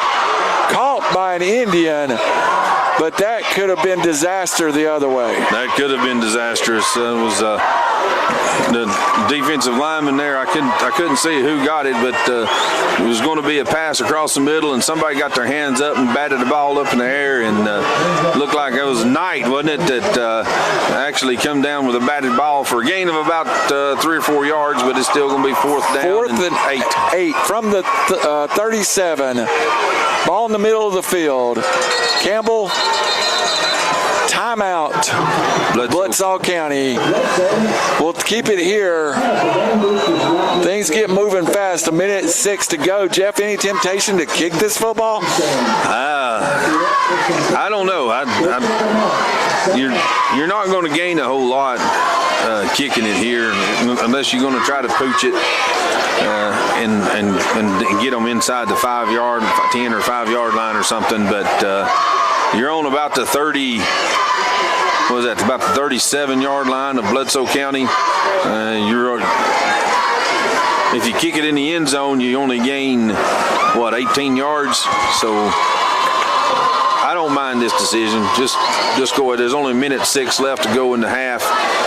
Why not go for it? Let's get around to see if we can get some scores.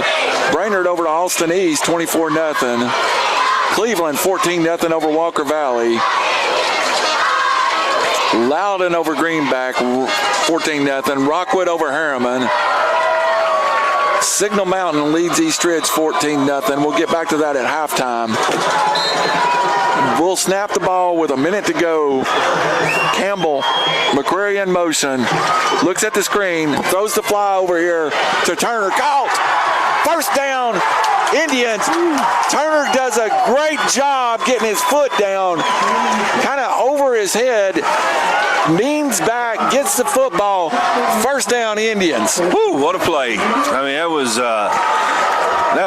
was a pretty play. Peyton just kind of faked the screen to the right, to the left side, and came back with a fade over here to the right side, and the receiver did a good job getting his feet in bounds. 5 wide this time for Campbell.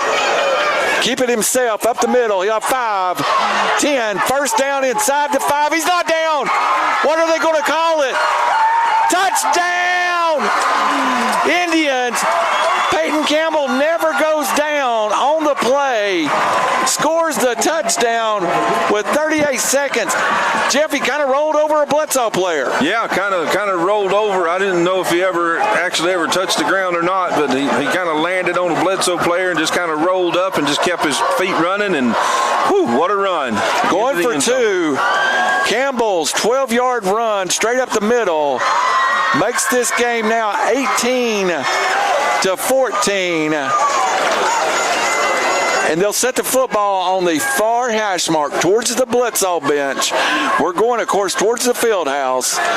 Coach McIntyre trying to call his best play. Jeff, I really like to see Peyton get in some space here. Yeah, that wouldn't be bad. Campbell puts Bean in motion, rolls that way, throws it to Bean. Tabor over the top, deflects it. Knocked away. 18-14, it'll stay. 18-14, it'll stay. That's a good defensive play by Bledsoe County there. He flashed open, but he kind of undercut the route there and just smacked the ball away. 38.6 seconds to go. Reset this new score, 18-14. Sequatchie County leads Bledsoe in what has been an amazing first half of high school football. Yeah, it's been not kind of what you would expect, but it's been a fun game to watch. 38 seconds and 2 timeouts. What can the Warriors do with the football? Well, with the way things are going and the way everybody's playing, you never know. They've the Warriors have with Harmon Keith can move the football pretty quickly too. So we'll see what Coach Tabor over there decides to do with 38 seconds left. Peyton Campbell, 1 through the air, 2 on the ground. No try successful, and that could come back to haunt you. Went for 2 there. I thought Peyton was going to pull the football down and go. Roberson will kick it off. Of course, Cadillac Seavers back deep for the Warriors. Hunter walks up to the football, big foot into it, end over end kick. Will come to one of the upbacks, about the 15. Tabor up the middle to the 25, to the 30. And that kick should have run, it runs 7 seconds, 31 seconds to go now. Yep. On the network break, we'll take a 2-minute break at the beginning of the halftime. Stephen will get you a 2-minute break, our first break on the halftime show. Yep. Ball will be on the 31, Jeff. Keith into the game. Let's see what the Warriors are going to do. Sequatchie County has Turner, Campbell, Bean, McQuarrie, all the guys you expected. Kind of a hands team out there. Peyton Campbell will toe about the 45-yard line. Harmon Keith back to throw. Winds it up, throws it deep. The wide receiver on the 5, that will be Cadillac Severs, comes up limping. Lame, and I mean bad lame. Let's hope that young man's okay. It looks like a hamstring, Jeff, and I think that's what was bothering him coming into the game. Yeah, he just kind of, Keith was just laying it out there for him, and he just kind of, about 5 yards before where the ball hit, he just kind of come up a little lame and limping. And I'm hoping it's just cramps, but yeah, story of the game right now. Cadillac Severs down across the way. They're working on him. Nobody wants that. No. Nobody on either sideline. Harmon Keith under center. Handed underneath for a gain of about 4 to AG, and that might be the story of the game so far. Sitting on the sideline over there. Yep, it might be. Blitzall has done a good job managing the injured players midweek. Keith, Sweat, Severs, all very questionable. And it looks like Blitzall knows that was going to be the last play of the game. Or half. So at halftime, Stephen will give it to you for 2 minutes. 18-14. Sequatchie leads Bessall. Back in 2 minutes. All right, got you on break. Thank you. You know, Travis is doing the South Pittsburgh game. Yes. Versus North Jackson. North Jackson is leading them 14-0. 14-0. All right. Thank you. Come in.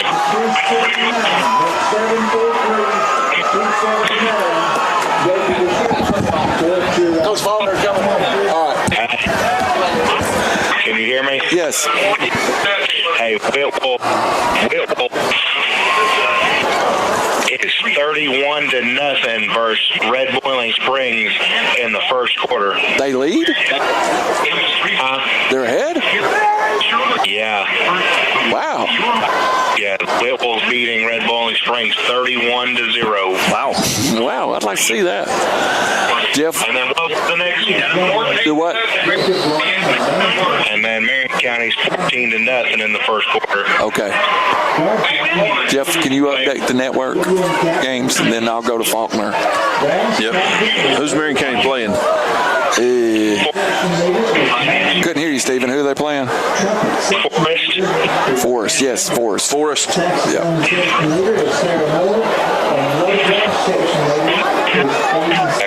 Don't really let them boys hanging down here. All right. He sure did. I don't know if you read what I wrote I got that blog, River City Media, and I also do some stuff with Duke, and I just blasted him. Yeah. I thought he's kind of arrogant coming in, but I kind of have to be careful with my opinions down here. I know. I don't. I'm outsider. Gotcha. You ready to come back? Yes. Ready. All right, going live now. Welcome back, Jeff. We got scores across the network. Can you update us? Yeah, I can.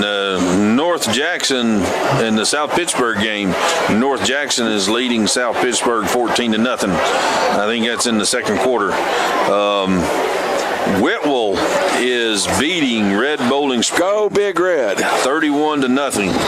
And Marion County is up on Forest 14-0. I think that one's also in the second quarter. Here it's 18-14. Let's we'll recap it in a minute. Jeff, let me cut you down here. I'm going to bring a special guest in real fast. Let him use mine. Yeah, let him use yours. Come around here, Coach. There you go, Coach. Joining us You can have my seat there. from the undefeated Sequatchie County Braves, Coach Faulkner. I believe it's Trey, correct? Tyler Faulkner. Tyler. Yeah, I got yes, Trey. Yes, hey, look, I got most of the letters right. So close enough. Tyler Faulkner joining us here at halftime. Coach, you got a good season going, 5-0, and you won 2 this week. Tell us about your team. Yes, sir. We got a lot of boys that have really bought in. A lot of talent this year. They've been working hard since the spring, and man, I can't say enough about them. It's all them. They've kind of dedicated themselves. They were even here tonight from 3 to 6 just to kind of stay and work out and be a part of this game too. So this is a good group of kids. So Tuesday night you had Bledsoe in.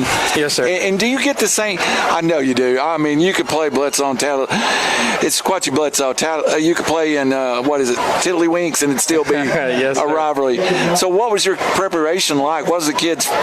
Did they feel it? Oh yeah, they always know it's Bledsoe week. Even in middle school, it's the intensity is still there.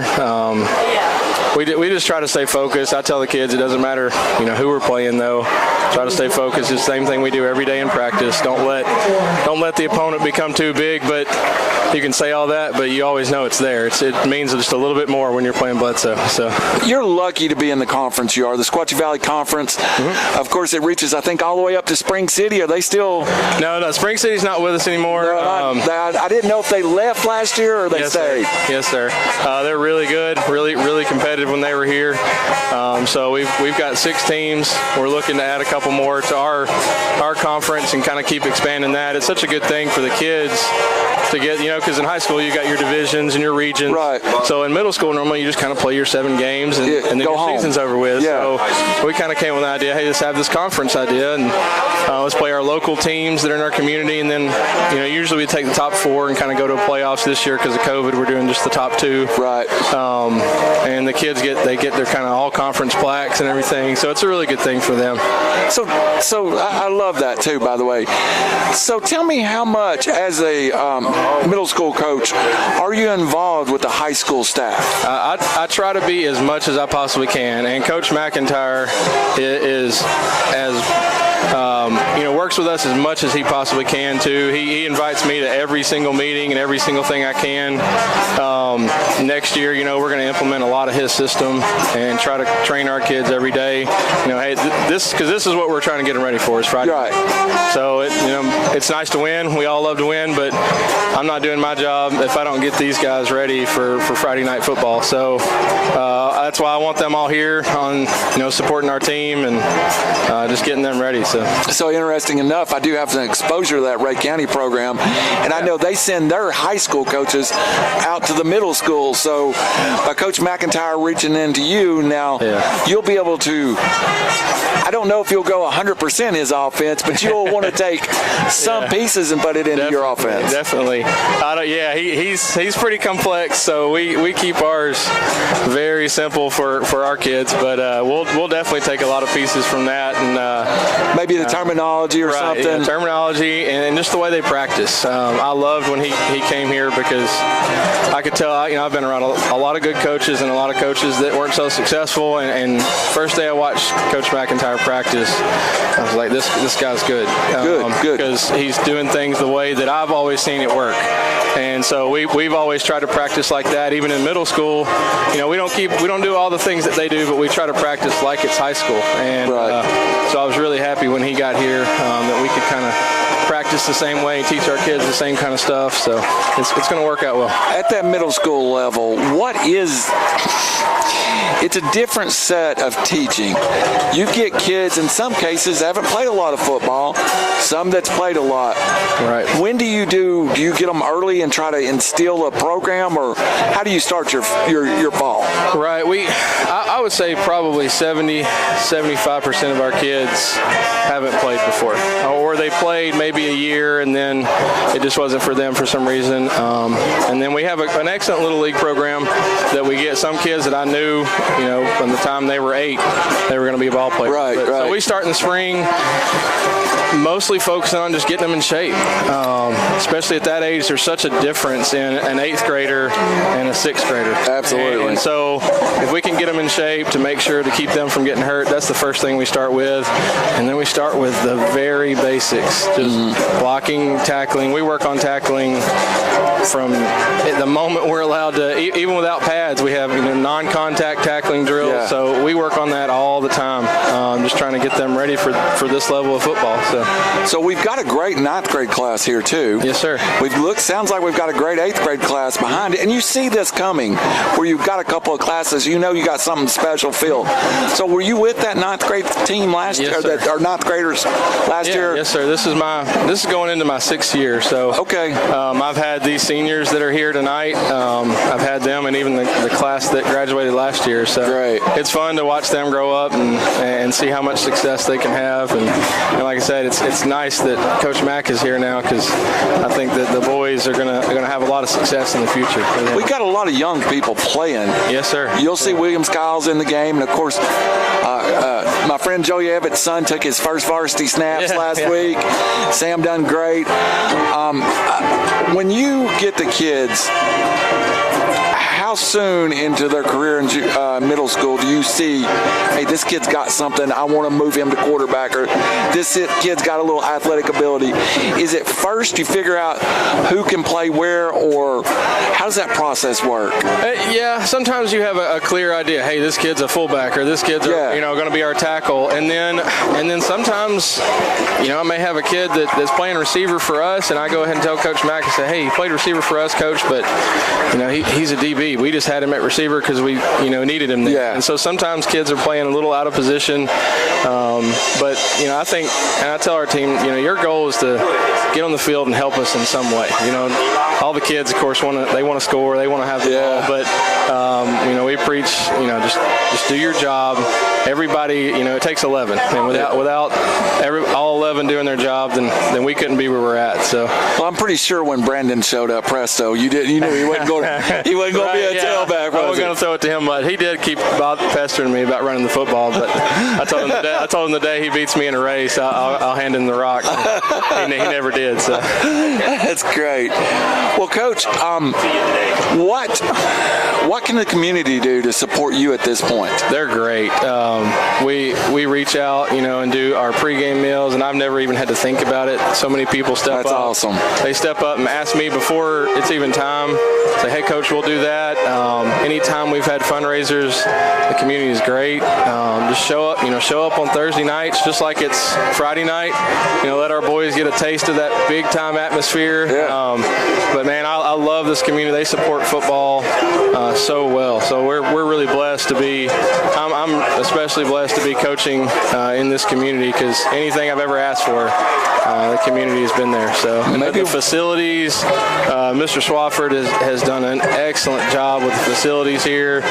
There's nothing else like this. I was in West Tennessee for a long time.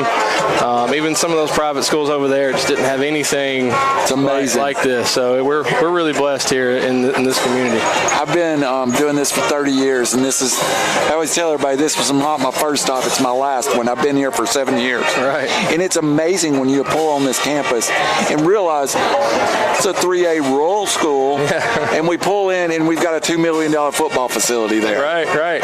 The field and just the atmosphere. It's always been a beautiful place, but the field upgrades, the indoor facility. I brought a coach here, one of my buddies from West Tennessee, and said, hey, you got to come look at some of these fields. And he left in awe, just the indoor facility. And nobody in public 3A football has that.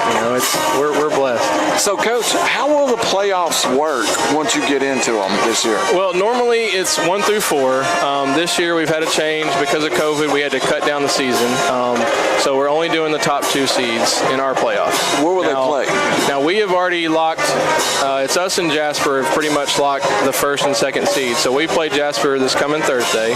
Okay. The winner of that game will host the championship game and will be the 1 seed. So the loser of that game will go to their place, and they'll be the 2 seed. So we've already got 1 and 2 locked up with us in Jasper. And Jasper's an excellent middle school program. Coach Mitten does a really good job over there. He's got good players, and they're well coached. So it'll be a really big test. We're gonna have to put our best game of the year forward so far to compete with those guys. So, Coach, let me know if we can get that home game. Maybe we can get something, record it and get it up on YouTube, or maybe get it out some way. Of course. I'll give you my number when you're over. But we can't let a junior high championship game come to this field and us not broadcast it in some form. So when you leave, we can take care of our work next week and get it at home. We'd love nothing more to have that championship game here. So yeah. we take care of business next week, we'll do that. So I know you probably don't want to go through every kid you play, but set up your skill people for us just real quick. Who's playing quarterback, running back, maybe some of the receivers, or some of your 8th graders even. Just some names we could throw we've out. got 3 really good backs this year. We're still kind of wing tee oriented. Because more what we looked like at high school last year. We had already put our system in when Coach Matt got here, so he said, run your system this year. Next year we'll kind of implement some of our stuff. So we're still kind of wing tee. We got 3 really good backs. 2 of them are our 8th graders, Britt Chadwick and Austin Griffith. We've got a couple really talented receivers, Jose being an 8th grader and Gowan being a 7th grader, and then Kason Hicks is our fullback. He's in 7th grade as well. And then we got a really talented quarterback that's also in 7th grade, Hunter Mitten. So, but it all starts with those 5 guys up front. If they don't do their job, then we don't have much success. So at every level, the first thing a coach says is those. If you were Coach Heibel sitting here at Tennessee, or Coach Saban, it starts with those 5 up front. You win up front with the big guys for sure, and that has never changed. Offense changes, defense change, but if you can't control the line of scrimmage, then you don't have much chance.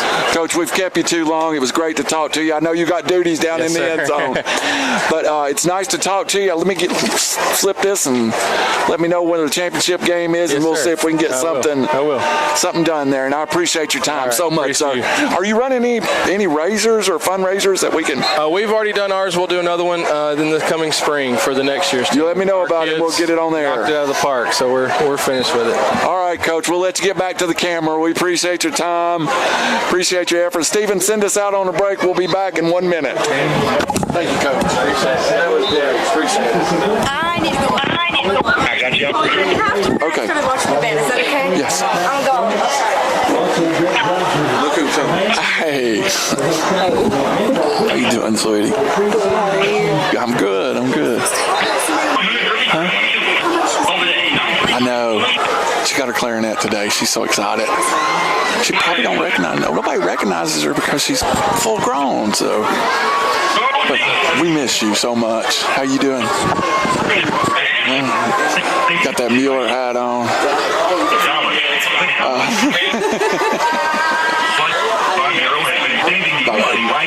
Don't be a stranger. You and Jay come around. We'll go get a dinner. We're ready when you are. Hey.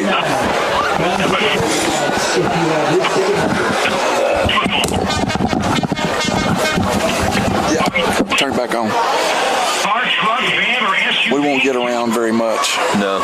Okay. I just wanted to get that in. They're 5-0. Hey, if they get the championship game up here, won't we come try to do something on YouTube or something? We could. Major brands. Shop online anytime at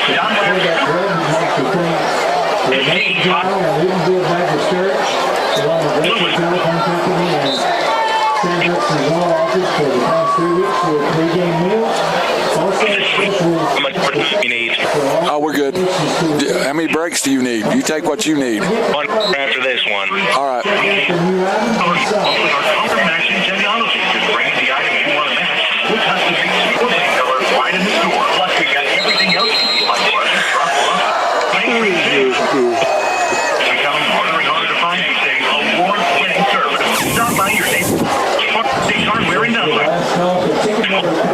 347-539. If you have that ticket, you have $150 from the quarterback club.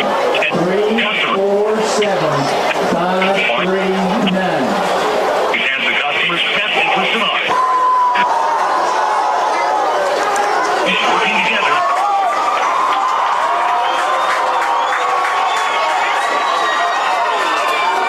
Thanks for letting me do that. Got to support middle school. Yep. All right, you guys ready? Yeah, we're ready to go. Going back now. Jeff Barker, thank you for letting me do that. That was a special time with Coach Tyler Faulkner. Undefeated Sequatchie County Braves. Undefeated. Play Jasper this week.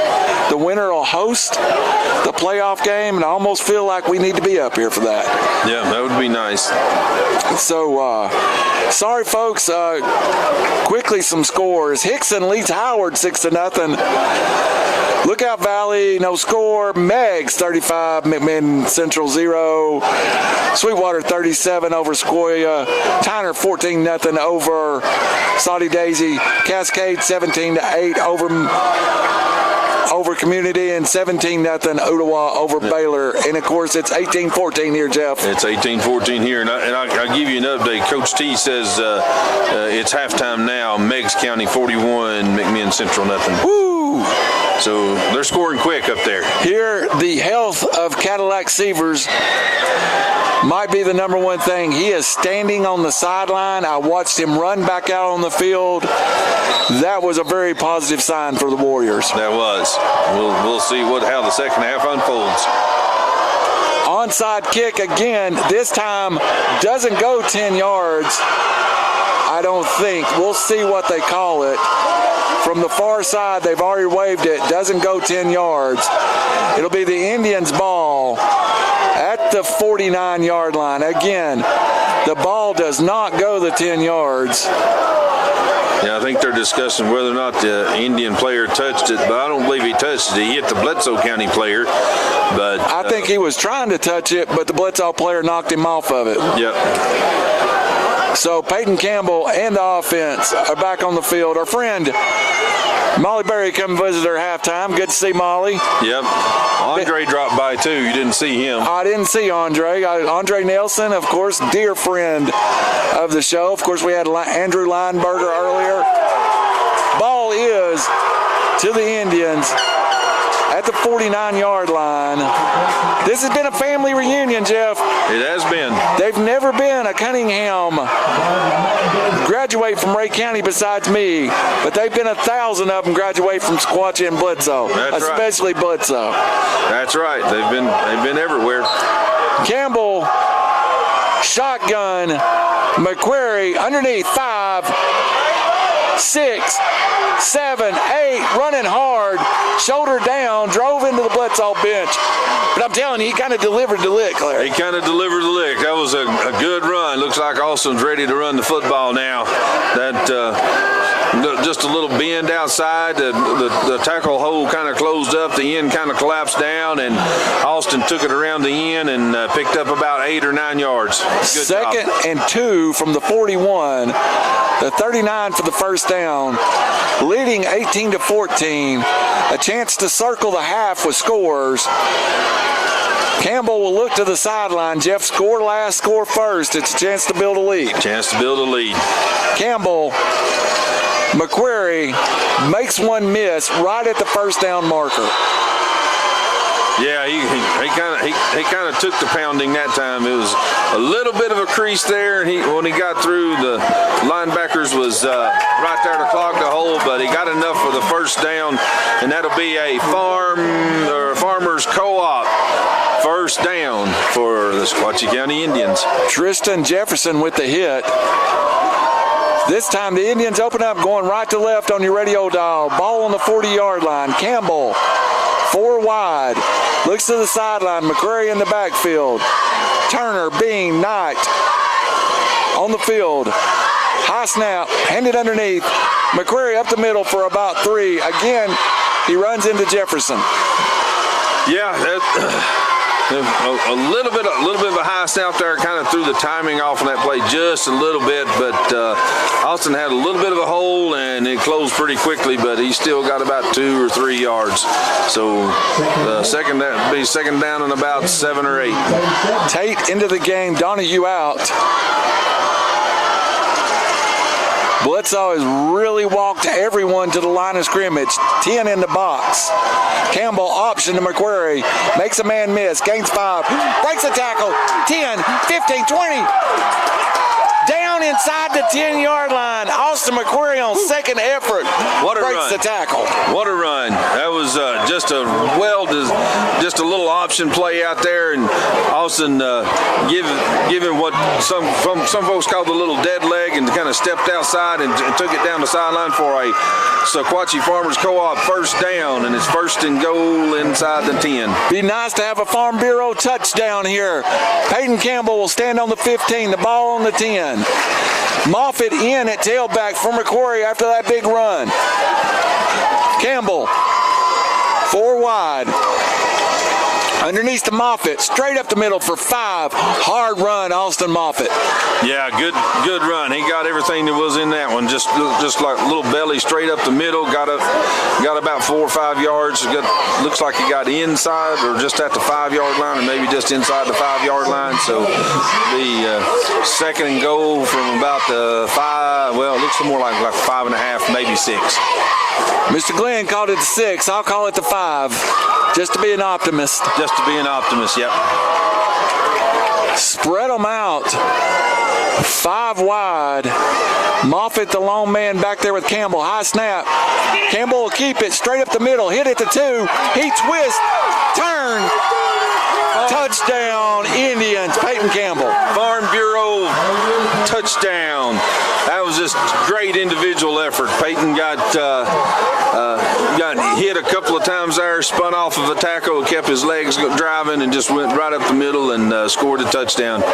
Looks like there's a little laundry on the field, but it looks like it was for a little bit of celebration, because I think he spiked the football back there. Yeah, we got an emotion. Got a little excited. That's okay. Kind of spiked it on that last play, that score down here, but they didn't get called. They'll call this one probably. I don't know if that'll come on the kickoff or the extra point. Let's see how we work it out. The touchdown should stand. Yep. It'll be 24-14.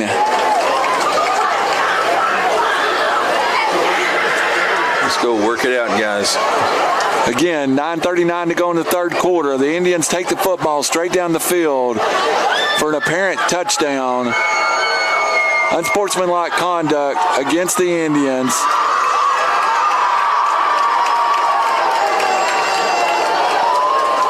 They put the touchdown up.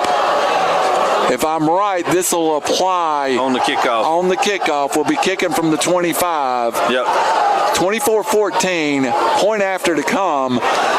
And I tell you, Jeff, we've struggled with this all night. But an 11-point lead in this game seems huge. So this is a big kick.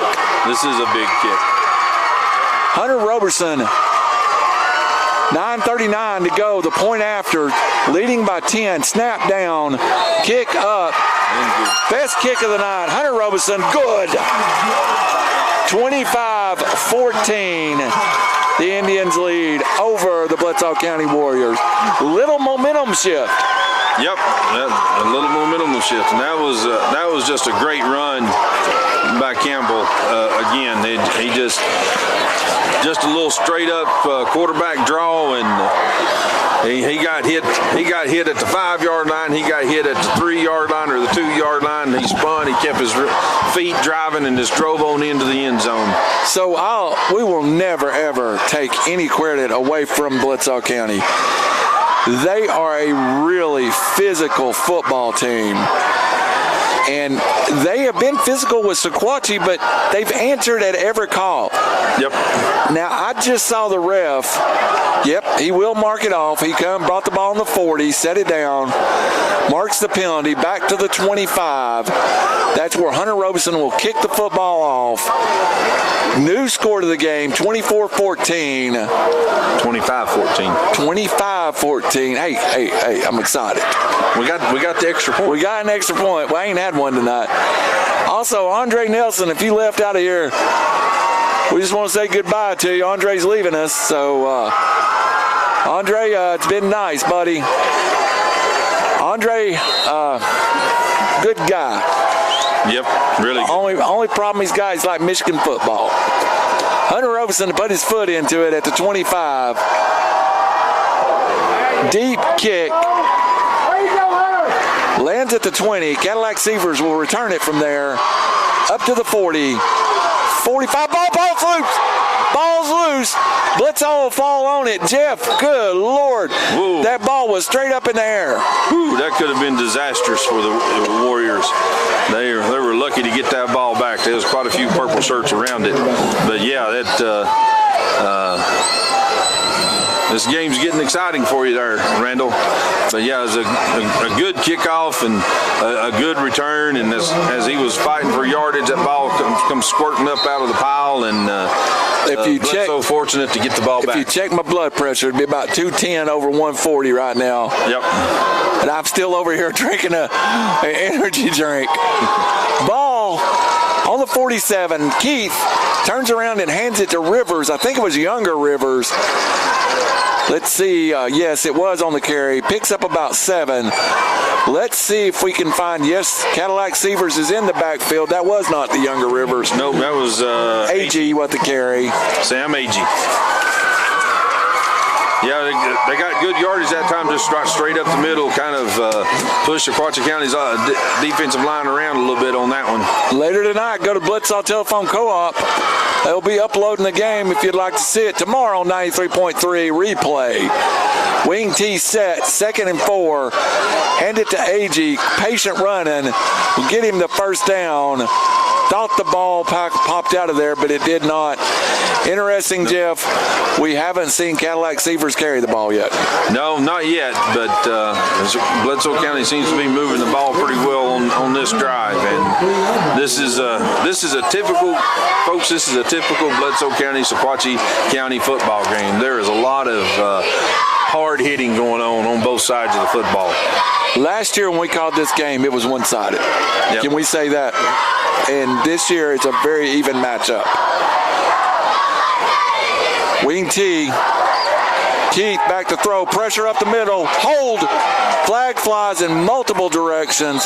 Pass is thrown out here. Incomplete. Another flag flies. I know we had a hold to start with. Now we may have some roughing over here. Yep. Threw right at Harmon Keith's feet. So the back judge throws one penalty, I think, for holding. Throws the second penalty for a roughing. So we got the holding call. Bledsoe County. Roughing the passer, Sequatchie County. Offset, incomplete, first down, replay, set it back. Yep. If Sequatchie doesn't make that bad penalty, we're looking at 1st and 20. Yep. So, young man, I'm telling you, the Bledsoe kids are good kids. Yep. Tristan Jefferson picks up the ref's flag, hands it back to him. I think he called that on Tristan, too. I don't know. But if it wasn't on Tristan, still, young man picks it up and gives it back. Yeah.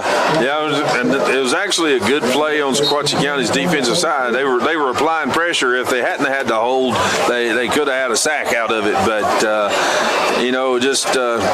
sometimes you gotta play with your head a little bit more and not make those bonehead plays sometimes. 8 minutes and 4 seconds to go.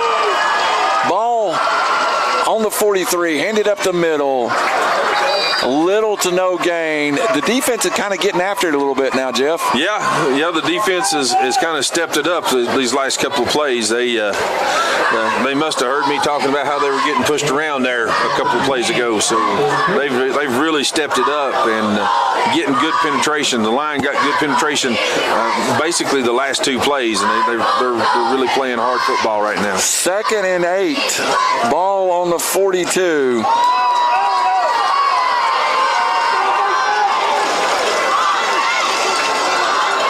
Keith Fake it to Tabor, looking for a receiver over the middle.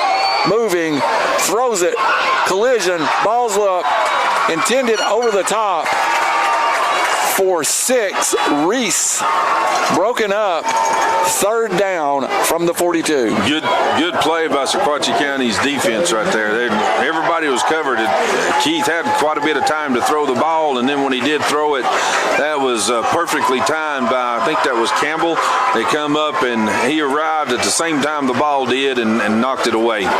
Keith gingerly moving on that injured leg has went the distance for the Warriors.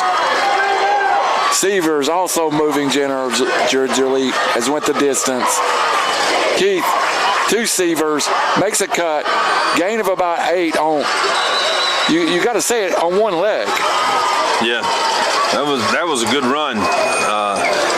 Bledsoe looked like their line opened up a little bit of a crease over there for him, and he's just short of the first down marker line to gain, so he's going to be about 4th and 1, but had a good gain that time, good yardage. 4th and 1, 6:49 to go in this 25-14 game.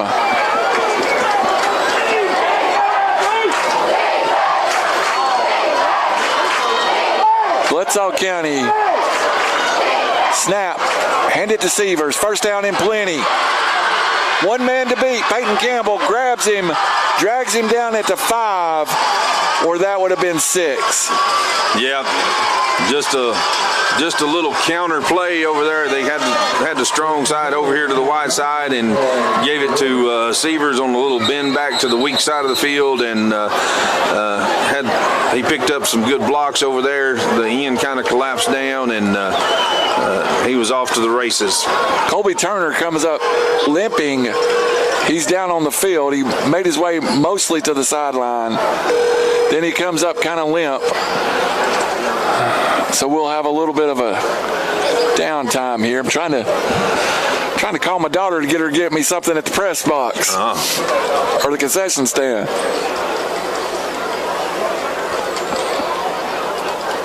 I'm sorry. Well, I don't guess I'm going to get my hot dog, Jeff. We're reset the score right now. 25-14. The Indians lead. The Warriors are driving. 6:35 to go in this 3rd quarter. Man down, Turner. Looks fine. Might have twisted an ankle. There is nothing worse than a twisted ankle, Jeff. No. It makes you sick at your stomach, literally. Yeah, it does. And there's nothing worse than that. But hopefully it looks like they're trying to get him up. He's not putting a lot of weight on that ankle right now, but they'll bring him over to the sideline and check him out, but he's up and coming to the sideline. Kobe Turner,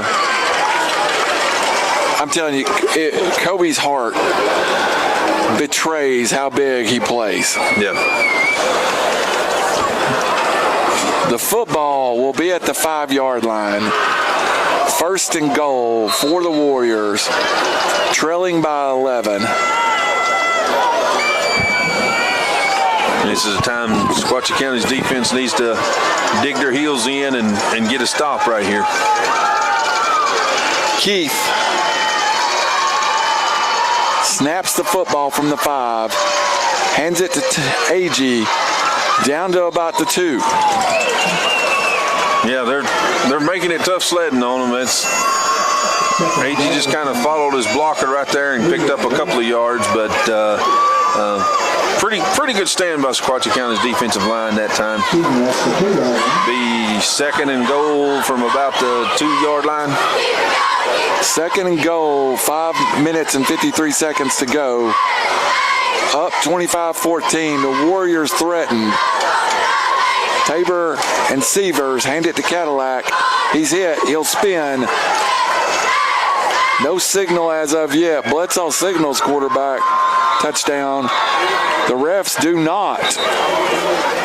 Touchdown. Touchdown, Warriors.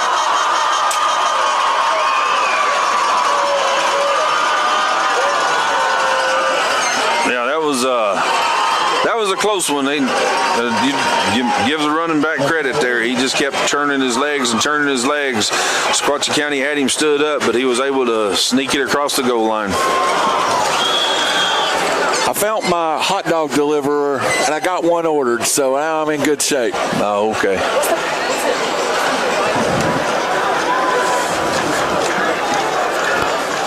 (20-25). The Warriors will go for two. Trying to cut this to a 3-point game. Turner to Severs. 2 points. Cadillac Severs takes care of the scoring here. Severs first for a 4-yard. And then he scores the 2-point conversion. That'll make it 25-22. Sequatchie County. Yep, that was just a little dive play right off the tackle, and Cadillac just fought his way into the end zone for the 2-point conversion. Jeff, let me take just a second here to tell somebody something. You keep it going for us. All right. 5:26 left to go in the third quarter. Sequatchie County 25, Bledsoe County 22. Sequatchie County's coming out on the field to receive the kickoff. Bledsoe County, they're marking the ball at the 40, getting ready to line up and kick the ball off. Back, Jeff. Thank you for the moment there. I needed to communicate. What set that up, though, was the unsportsmanlike conduct penalty at the 20. Had Sequatchie kicking from the 25-yard line. Short field for Bledsoe, and they just drove it down. Yeah, like we said, you've got to. Sometimes you got to play smart. You can't give them anything. And Sequatchie County's had a little bit of the penalty bug tonight. That's really cost them some points. 5:26 to go now in this third quarter. New game, 25-22. Pooch kick. Fair catch called. One thing we got to talk about, been pretty injury-free for the Sequatchie County Indians, but Kobe Turner's a big part of this offense. Yes, he is, and we'll see what the Indians offense can do here with first down and 10 to go on about the 31-yard line. It usually means we're going to see more of number 5, Braden Johnson now. He just checked into the game. Campbell in the backfield with McQuarrie. Sidelines to Coach McIntyre. We got too many Macs on this team. Yep. Calls the play from the sideline. Low snap. Campbell back to throw. Man bust is open. Complete over the middle. 45-40. That will be Calvin Gilly, the sophomore, with a big catch. Yeah, nice pitch and catch. He was just running a seam right down the hash marks, and Peyton hit him in stride and picked up a few more yards after the catch, and then we have a Sequatchie Farmers Co-op first down. 5:14 to go. Ball on the 42 now. Flip the field off a big catch from Gilly. Put Bean in motion. Fake the jet. Hand it underneath McQuarrie. 5, 10, 15. Blocker in front of him. Big run, Austin McQuarrie. Nice run. Nice design play. They basically did. They faked the jet and handed it off to Austin right off tackle, and he got a couple of good blocks there and made some guys miss and got another Sequatchie Farmers Co-op first down. Jeff, credit to the Bledsoe County kids. Sweat, Severs limping around, still playing hard. Campbell from the 25, 4:58 to go. Sets his offense, 3 to the far side, 1 on the side, Bean. Runs the option, McQuarrie, flip it to him, break a tackle, 20, 15, 10. Flag comes flying in the area of the wide receiver blocking downfield. Don't like the way that flew in there. That generally means holding. Yeah, and I really didn't see. I mean, the wide receiver and the defensive back was locked up there, but I didn't really see his hands get outside the pads, but we'll see what they call. So the ball's at the 12-yard line. Ref hauls back, holding. Sequatchie County will back us up 10 after the first down. So we'll be back to the 22. Are we going to end up in like one of those weird 1st and 7s here? Yeah, that's what it looks like. 1st and 7 now. 4:48 to go in the third quarter. 25-12. The Indians lead the Warriors on this Football Friday night in Dunlap. Campbell, shotgun, 3 to the Bledsoe bench. Run that option again. This time Peyton will kick it. Breaks a tackle. Breaks 2. Hits a man at the 5. Churning. Down to the 1-yard line. Peyton Campbell. Another Sequatchie Farmers Co-op first down. Peyton has had his best 3 weeks of football ever. Yep, and we got Laundry on the field again, though. Didn't see the Laundry come flying in this time. Holding again. Running the ball back. This was just not at the point of the foul. This is going to be called from the 21. Move it back to the 31 if my math is right. It's going to put us in 1st and 16 now. Wow, penalties not going the Indians' way. No, not going the Indians' way, but that was a nice run by Peyton Campbell, regardless of it being wiped off. It was good, well blocked, and a good run. So take down the first down, move it back, 1st and 16 now. McQuarrie underneath, gain of about 6, keeps churning, 7.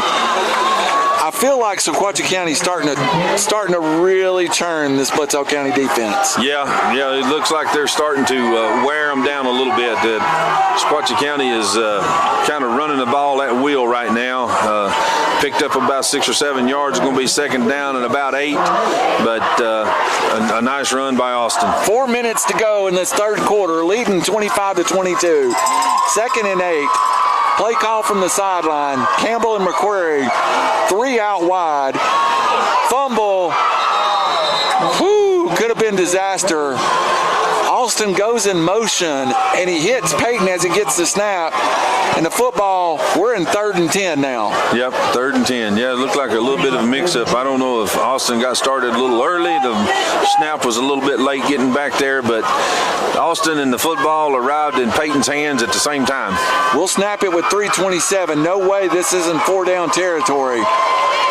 Campbell, fumble, tries to get outside, fakes the throw, pulls the ball down, gets back to the original line of scrimmage. Snap exchange has been an issue tonight. Yeah, that snap actually didn't look too bad. It might have been a little bit high. Peyton just didn't handle it very cleanly. So did a good job of recovering and getting back to the line of scrimmage. It's going to be 4th down and about 10. 4th and 10. 4th and 10 from the 25. We'll snap it with about 3:11 to go in the third quarter. The Indians lead 25-22. Peyton Campbell, shotgun, 3 wide, back to throw, pressure, throws it up for grabs, throws it up, complete, down to the 1-yard line. Was that Braden Johnson with that catch? Nope. Laundry on the field again. Oh, my Lord. The catch was by Kobe Turner.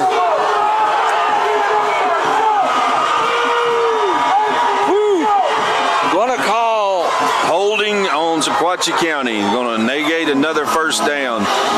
These guys are loving the holding call on this side of the field for some reason this third quarter. We'll let the crowd speak to that one, and we'll just say that it's going to be, I believe you kicked the ball now, Jeff. Yeah. Get something out of it. The ball's at the 44. And another nice play from Sequatchie County, wiped off the board with a holding call. Ball's back to the 43. Austin McCurry will punt it. You hope to just get a pooch kick and let it die somewhere down there. Cadillac Sievers back to receive. Will stand about the 10-yard line. Snap. Pooch kick. Will hit about the 20. Bounce. Bounce. Bounce. Let it roll, boys. Bounce. Inside of the 5. And that's where the Warriors will have the football. Trailing by 3. Under 3 minutes to go in the third quarter. Yep, and we'll circle back to this series of downs, depending on what happens to the rest of the football game. The last 5 minutes might be a huge part of what happens in the game, and it's not. Don't want to pick sides. We're here to call a football game. It's just a situation. Again, 4 holding calls and 5 plays. Has the Indians drive stop? He raced 3 Indian first downs. Let's all line up from the 4. Keith will try to throw the fly pattern out here. Underthrows it. He grabs the cornerback's arm. Donahue was interfered with. No flag flies. And now, Jeff, I think that's a clear call there. Yeah. Donahue had the position and had the Bledsoe County guy not went on defense and got a hold of him. He could have had an interception there. So good coverage, good defensive play by Sequatchie County. Good play by Coach over there. Coach Tabor throws the fly pattern deep from his own end zone. If that completes, that might go 95 yards. Yep. Keith under center. Receivers in the end zone. Hand it to him. Hit in the backfield. He did good to struggle out to about the 2. And it's going to be 3rd down and 12 from deep in Warriors territory. Yeah, that was good play by the Sequatchie County defensive line that time. Got good penetration, got in there, disrupted everything that Bledsoe County was trying to do, and hit him just as soon as he got the football. 2:16 to go in the third quarter. 25-22. The Indians lead the Warriors. Sequatchie over Bledsoe at this point. Shotgun will snap into the end zone. Rolls to the far side of the field. He'll throw it up for grabs. 2 Sequatchie County players. Has it bounce off his hands. The laundry's on the field again. They're going to call pass interference on Sequatchie County. Let's see what they call here. Ball at the 15-yard line. Someone's down on the field. I can't really see that corner. That was Austin Moffitt. He's up. And Keith is up, it looks like. Keith is up also. The ball is marked at the 3.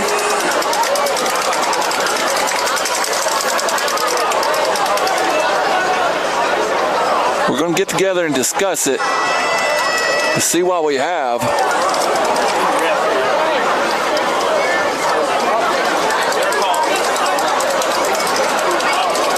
Jeff, I don't know what the call could be down there in that corner. The flag's at the 15. The ref is walking over. Personal or pass interference, Sequatchie County.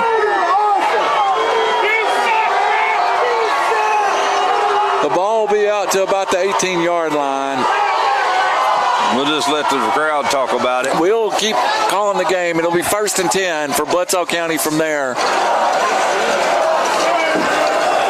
Maybe I need to change my glasses.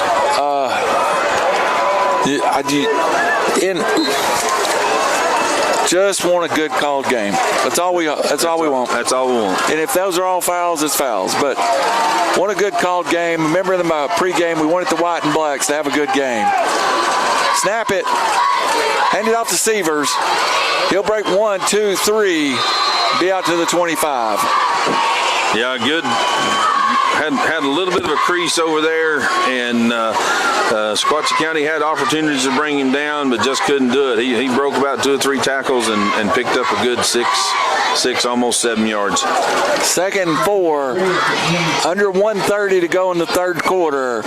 The Warriors driving, trail the game 25-22 to the Indians.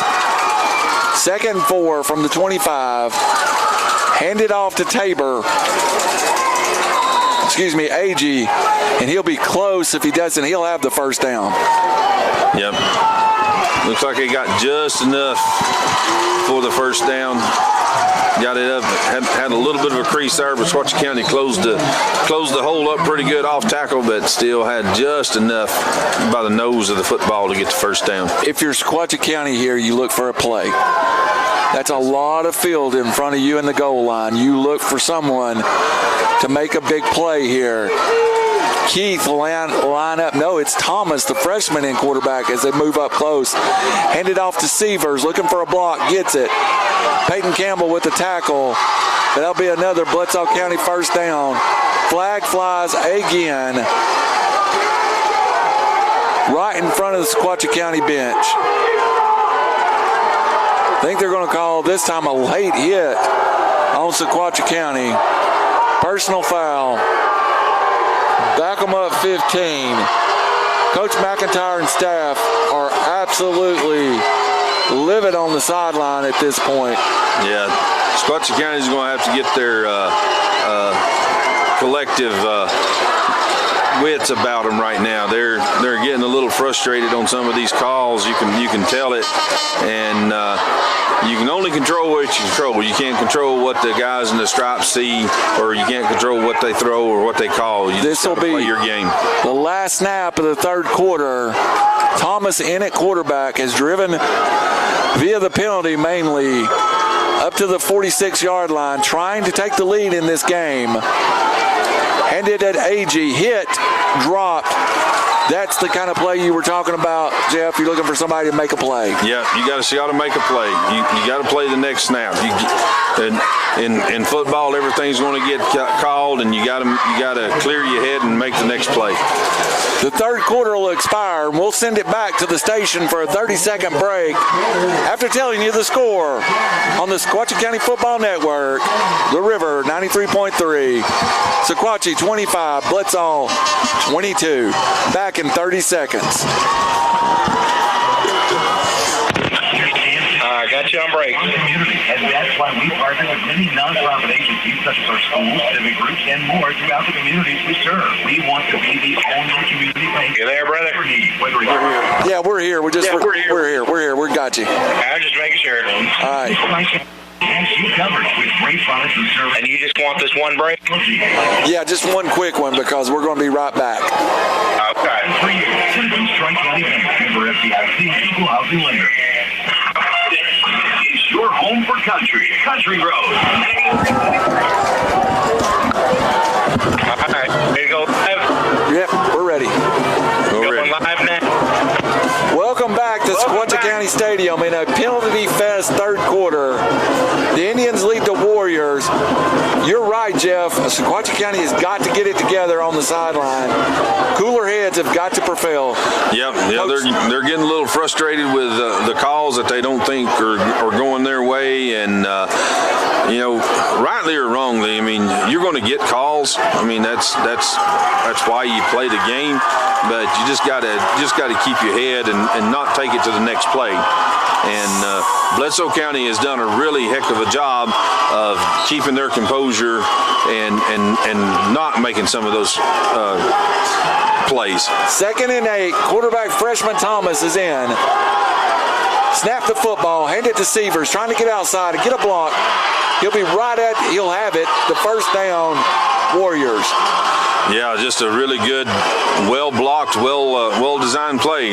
Severs just kind of right off tackle, and the Bledsoe County line just kind of sealed off over there and give him the outside, give him the off tackle, and Severs just took it down for the first down. Check Hinders into the game for Presto. 1st and 10 from the 36.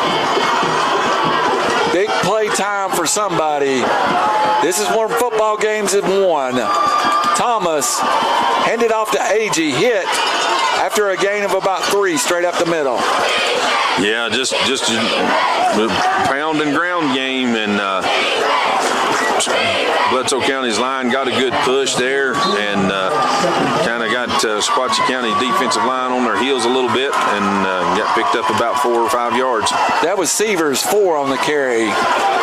2nd and 6. The ball is at the 32-yard line. They're getting close to boring territory here. Yeah, they are. Thomas. Back to throw. Looking for a receiver down the field. Ball is overthrown. Somehow. The laundry goes again. Flag flies again.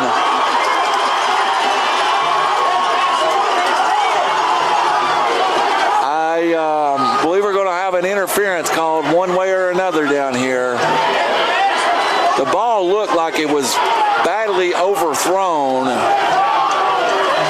But by the time I got up and looked in that corner, 2 flags had flown. And we'll have a talk back here on this 2nd and 8. Yeah, there was a little hand fighting going on all the way down the field, but the ball was I'm not sure it was catchable, but we'll see what they call. But long discussion going on. The defensive back and the receiver was running stride for stride with each other and had here comes the call. A little bit of hand fighting. We'll see. Interference, Sequatchie County. First down. Bledsoe will set the football back up. About the 20, let's see, we'll call it the 20, inside the 20. Walk it down to the 16. Call it 17. 10:47 to go in a 25-22 game. Bledsoe came off their goal line of 2 pass interference calls. Quarterback Thomas will come back in the game. They can make a first down. It looks about the 7. Sweat is into the game with Severs. Thomas hand it to Sweat. Hole breaks open. Sweat is hit right at the first down. We'll call it the 7. Haven't seen Gunner carry the ball much tonight. No. Bledsoe County's found something over there on that right side. They're able to kick out their come down on that tackle and give the running backs a nice little crease over on the right side, right off tackle, and that's where the last couple of running plays have gone, and they're getting good yardage over there. Call it 2nd and 1 from the 8. Crowd calling for defense on this side. The crowd calling for offense on the other side. We'll snap it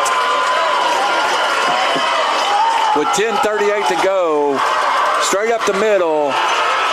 First down, Warriors.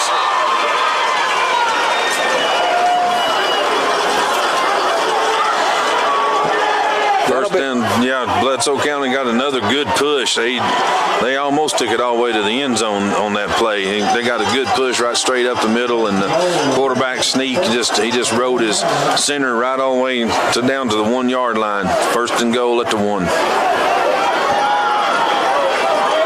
Quarterback Thomas, Tabor, and Severs. Hand it to Severs, and he's hit in the backfield and dropped for a 1 yard loss. Yeah, Sequatchie County got good penetration on that play and hit him just as soon as he got the football and hit him for a 1 yard loss. It'll be 2nd down and goal at the 2 yard line. 2nd and 2 from the goal. 4th quarter, 9:48 to go in the 4th quarter. Severs, this time Agee behind Thomas from the 2. Snap it, hand it to Severs. He'll break a tackle and walk into the end zone. Yeah, good. As I said, on the right side over there, Bledsoe County's found something, and they've been able to open up little creases on the right side and just went right off tackle over on the right side, and Severs kind of walked it in for the touchdown. Severs scores from the 2. Let's all take their first lead of the game.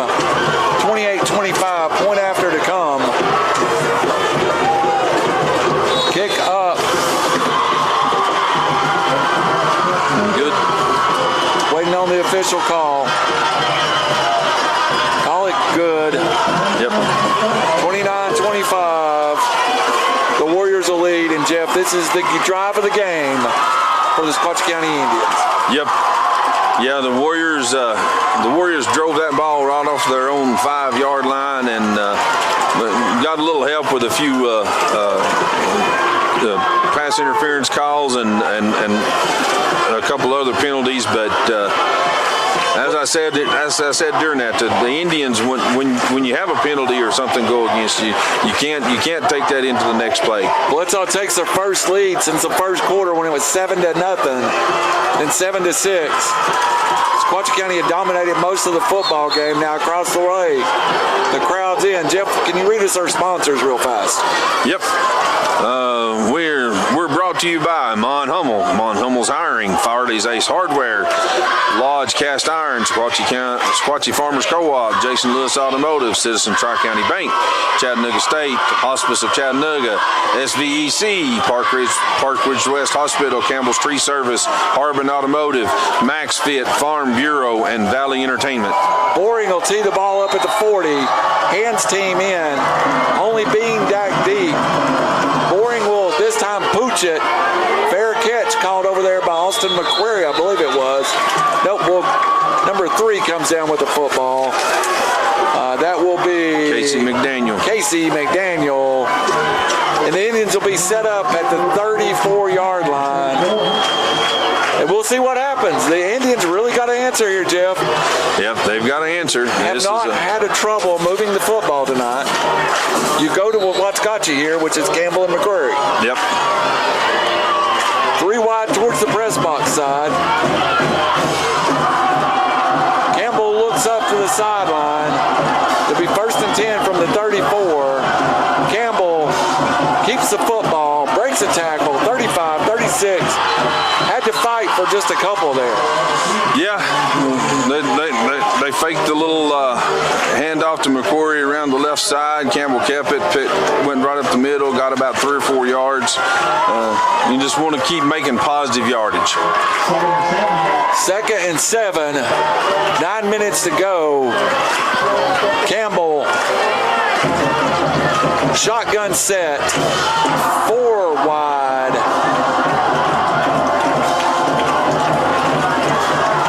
Gets the play call.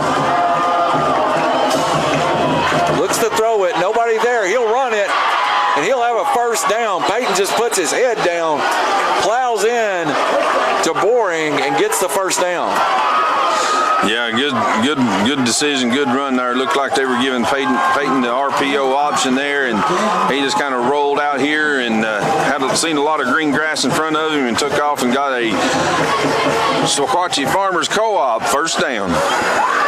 45-yard line will mark the football. 8:30 to go, trailing by 4, 29-24. Somebody gets a timeout. Bledsoe County calls timeout. Stephen, we'll get you caught up here. We'll take a 30-second break. Back in 30 seconds after telling you the score, 25-29. Bledsoe County leads. All right, got you on break. All right.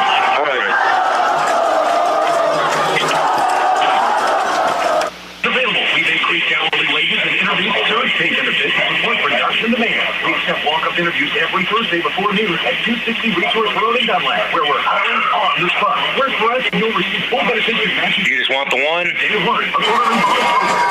Yeah, I don't think you can get us. You know what? Try to sneak another one in. Try to get you another 30. If we're late, we'll call it on the field. Okay.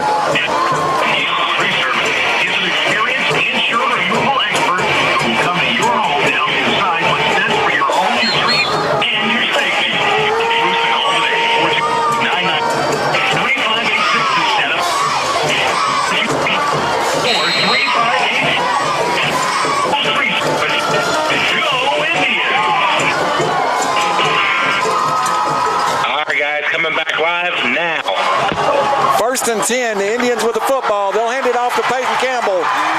Peyton Campbell to cross to McQuarrie. Breaks 1, 40, 30, 20. Touchdown, Indians. Ooh, what a run. Coming out of the break, Jeff, we had to go fast. Yep. Austin McQuarrie gets a handoff from Peyton Campbell and goes practically untouched, 45 yards. Yeah, good run by Austin. He just took the handoff, kind of sidestepped a would-be tackler there at the line of scrimmage and snuck out to the sideline and was down the sideline and got a Farm Bureau touchdown. And this Farmers Co-op first down was a snap, kick, Roberson, point after, good. Pushes that lead out to 3 points now. 32-29. My score sheet looks like a bingo card. I don't know who's done what. What a football game. What a night. 8:11 to go, and it's not over. At this point last year, Jeff, we were packing our gear up, waiting for the game to go and talking to the cows behind the stadium. Jeff taking notes over there, didn't he? Yeah. You hear my punchline? Yeah, we were packing up. Talking to the cows. And talking to the cows, that's right. One of the better games we've seen in a while. This is a back and forth battle. And it's still anybody's game. And actually, they said he missed that point after that, so it's 31-29. I can't see. 31-29, I guess. I looked like it split the uprights to me. Up by 2 now. That's dangerous with Mr. Boring. I mean, that just scares you to death. Oh, yeah.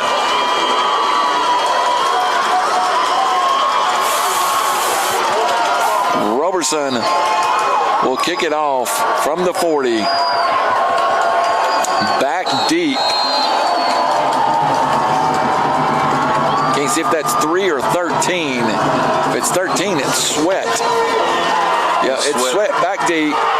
AG, ball bounces off his head.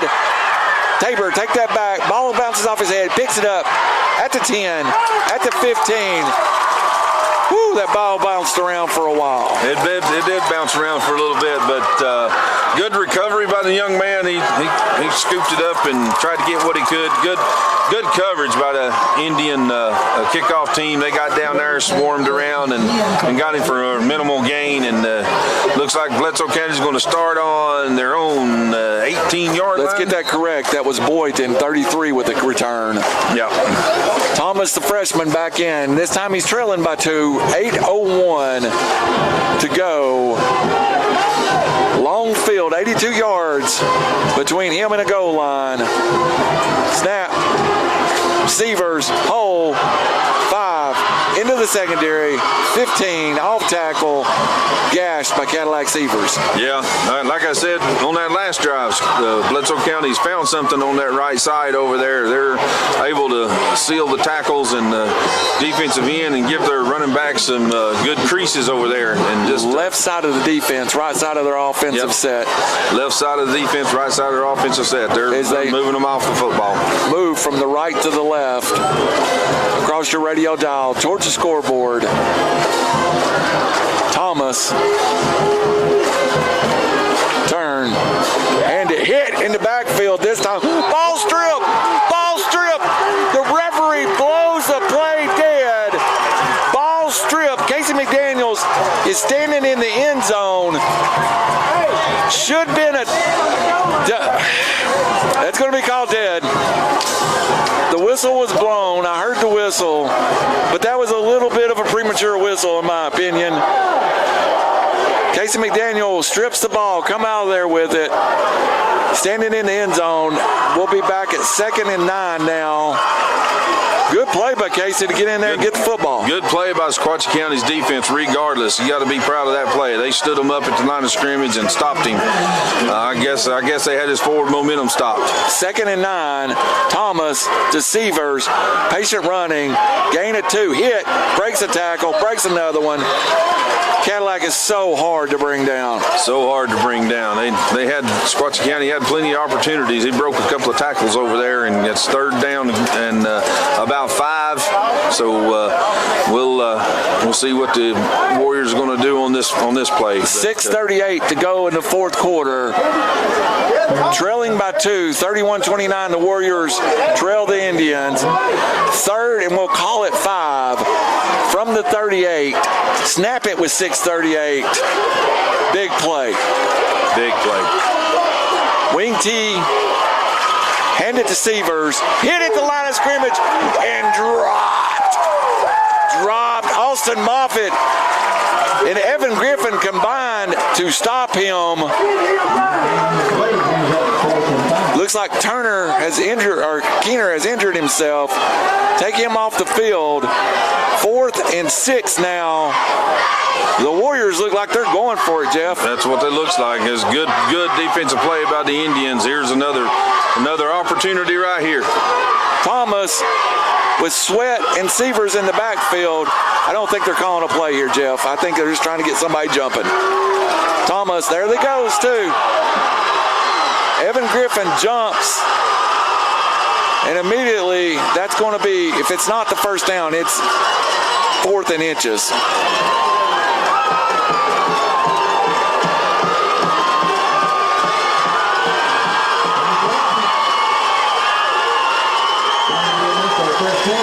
That'll be enough for the first down. Yep. Sequatchie County jumped and give them a first down. Blitz, I don't think had any intention of calling a play. No, I don't either. I think they were just trying to draw Sequatchie County off, and they were able to do it. And fresh set of downs from the 43. Clock running late now. 5:41 to go in this 4th quarter. Down 2. Pulling all the stops out. Sweat back in the backfield now. Thomas back to throw. Pressure. Throw over the middle. Complete to Severs. Flag flies this time in the area of holding for Bledsoe County. Flag back as they celebrate. This is going to be holding, and it's going to go the other way against Bledsoe. We got a flag down here for fouling out. Flag at the point of the town. Golly, bum. Yeah, it looked like it got a flag for a late hit and a flag for holding. So these will offset, put us back to where we started from.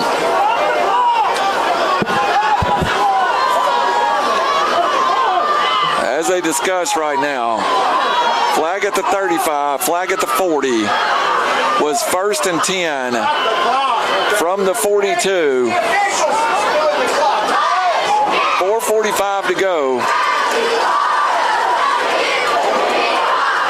Holding Bledsoe. Personal foul. Sequatchie County. Below the head. Offset. Snap it again. 1st and 10 from the 43. 4:45 to go in the 4th quarter. 29-31, 31-29, however how you want to say it. The Warriors are trying to drive now. Jeff, this is getting late in the game, and these teams have gashed, but you got to think where we're sitting right now. Bledsoe's going to use up, if Sequatchie cannot get a stop, they'll use up a lot of this clock. Yeah, they will. And, this is just more of your prototypical Bledsoe Sequatchie games going down to the very end. And regardless of the outcome, these two teams have played their hearts out. They have played hard. It's been a hard-hitting football game, and these kids on both sides of the football field, I tip my hat to you because they played really well. 30 seconds back on the clock to make it 5:15. Wind the clock from there. Snap will come under 5 minutes. Thomas, the freshman. Turn, hand it to Severs, up the middle. 5, 10, into the open field. 15. Peyton Campbell has an angle on him. Peyton grabs him. Face mask.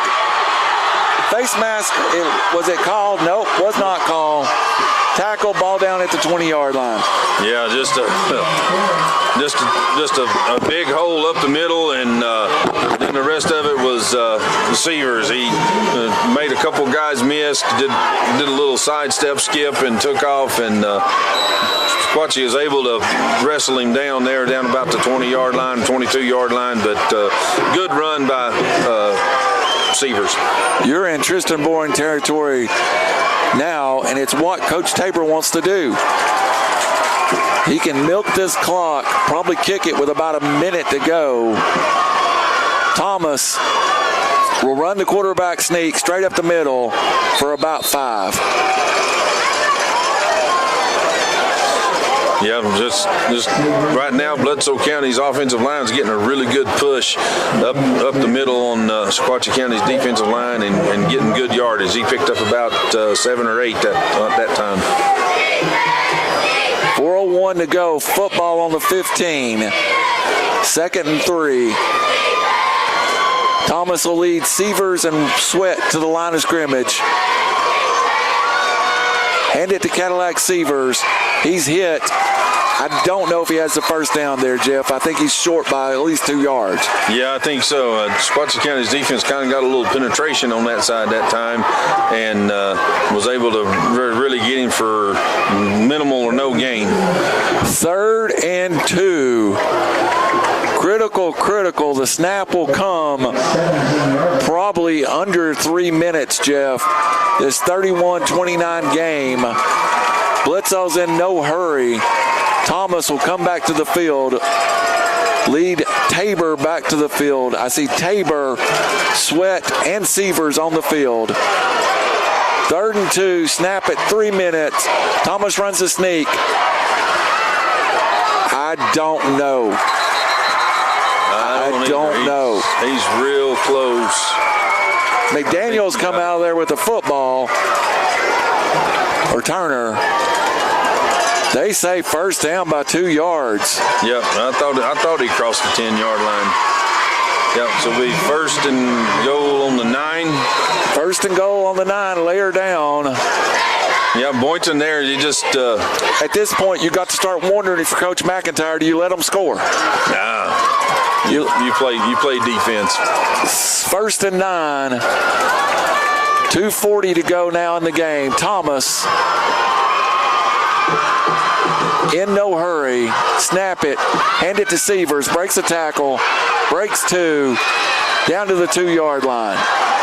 Snap will come under 2 minutes, Jeff, unless Sequatchie starts to use timeouts. Looks like there's laundry on the field. See what it is. I don't like it on the field. It's not went our way most of the night.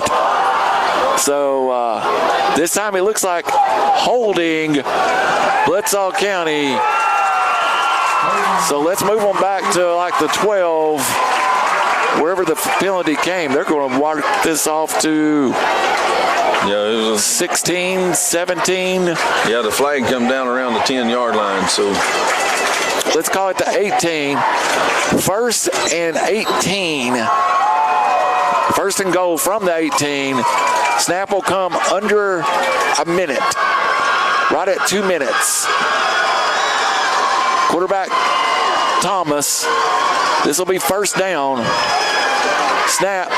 Goes back to throw. Looking to throw it. Hit. Incomplete pass. Does them a favor. Stops the clock with the incomplete pass. Does them a favor, yeah.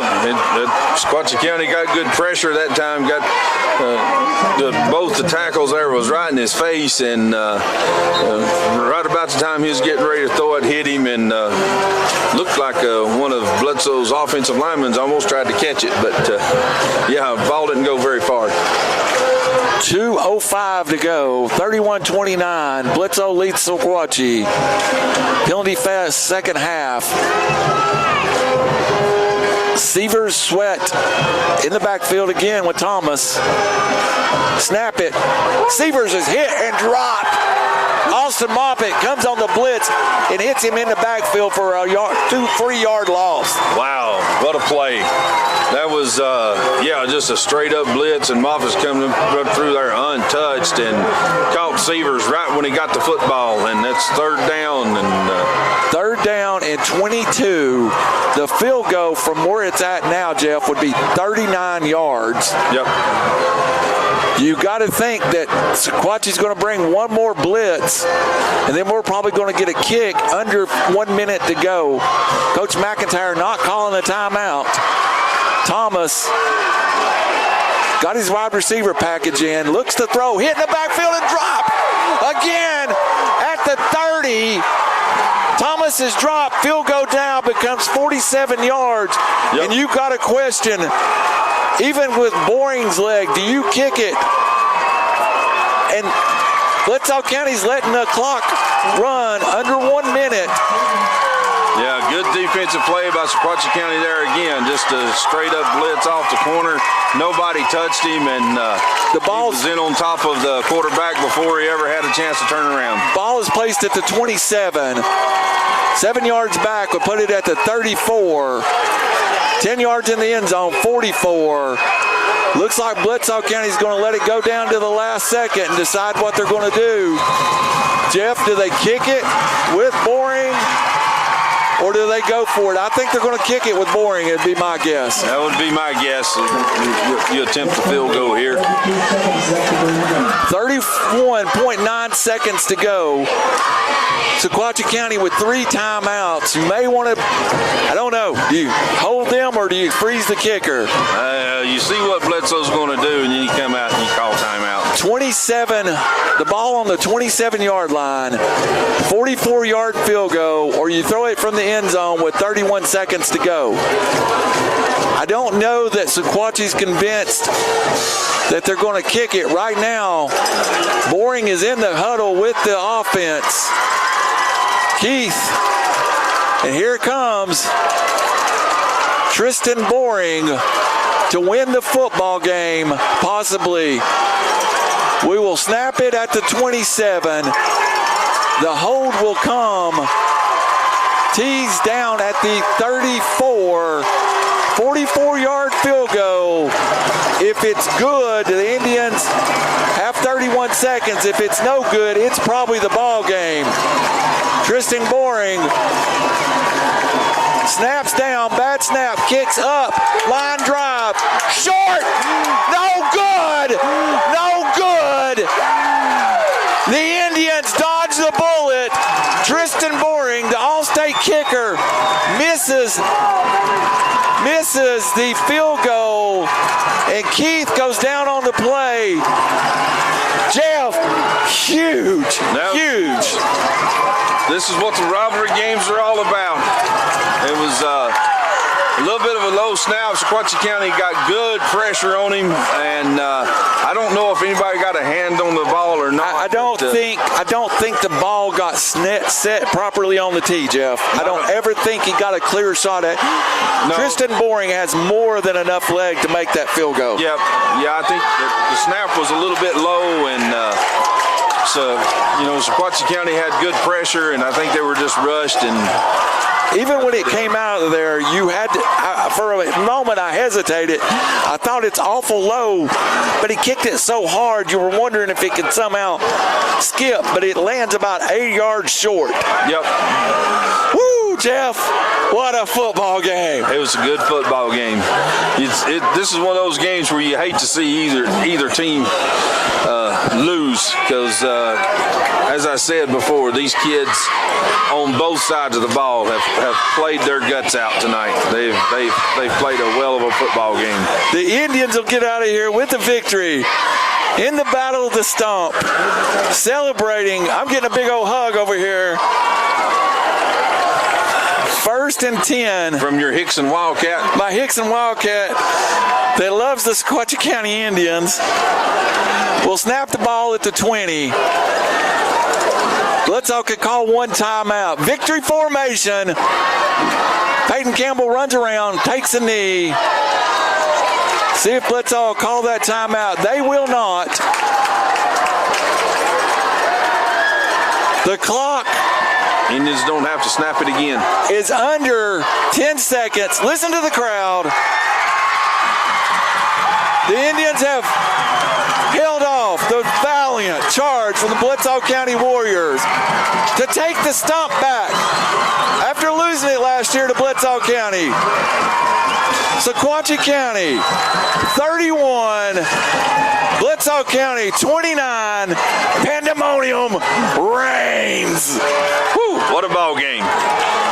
This was a fun ball game to call. I mean, it was close. It was a nail biter. It was in doubt the entire game. Like I said, I tip my hat to both teams. This is what rivalry football should be. This was a great game, and let me just stop. because over here on the side we have we have something being recorded for Bledsoe Telephone Co-op. I love the kids from Bledsoe County. It was a great effort. It was a great effort. I am sorry the referees have put this dim on the football game, and I don't know if there are penalties or not. Yeah. The kids on both sides of the ball field fought through it, and I feel like at the end, the Indians made that one last play to win the football game. Yep. I think that's what it comes down to, right? You got the Indians made plenty of mistakes.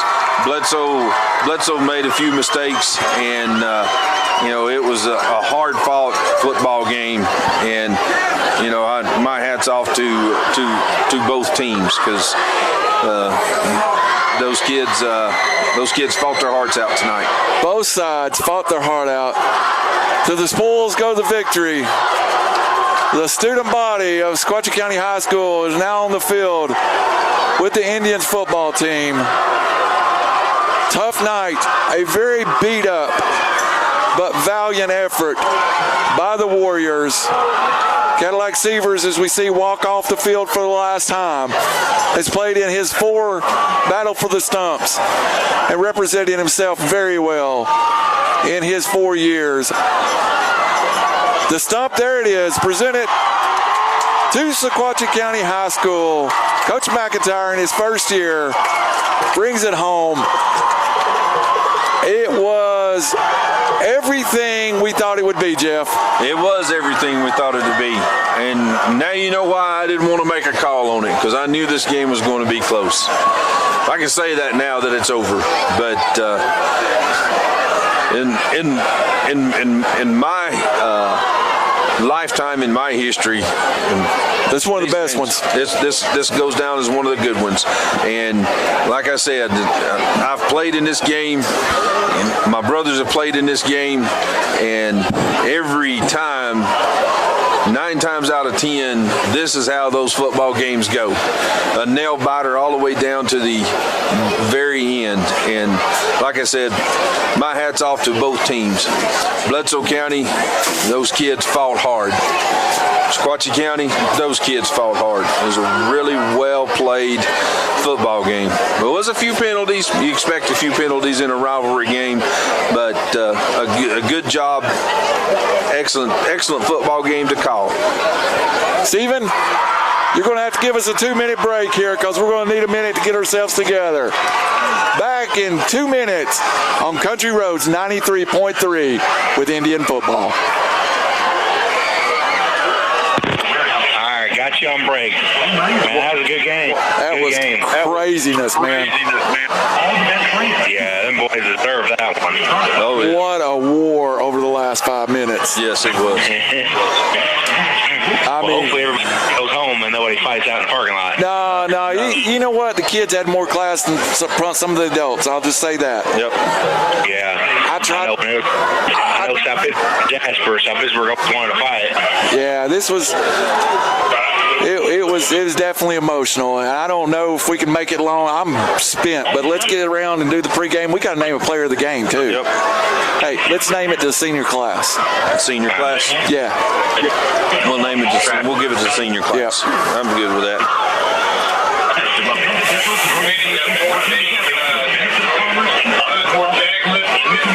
Hey, how are you on breaks, man? I need one more if I got it. Okay. Do you need one besides the one I'm going to give you at the end, or just the one at the end? Just this last one. Okay. And South Pittsburgh is our North Jackson is 20. South Pittsburgh is 14, and it's got 1 minute left. Okay.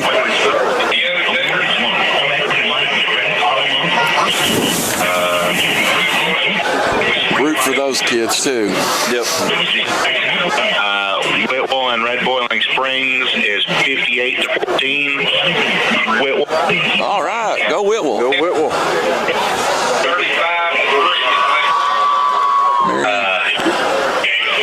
Marion County. What's the Marion County? 35. All right, you guys ready to go live? 35-21 on Marion. Yes. It's 35-3 for Marion County. I heard South Pittsburgh just tied the football game. They just tied it, yes. If they get the extra point, come back and interrupt us and tell us who won it. They won it. Okay. All right. I'm going back live now. Jeff, let's get down the road a little bit.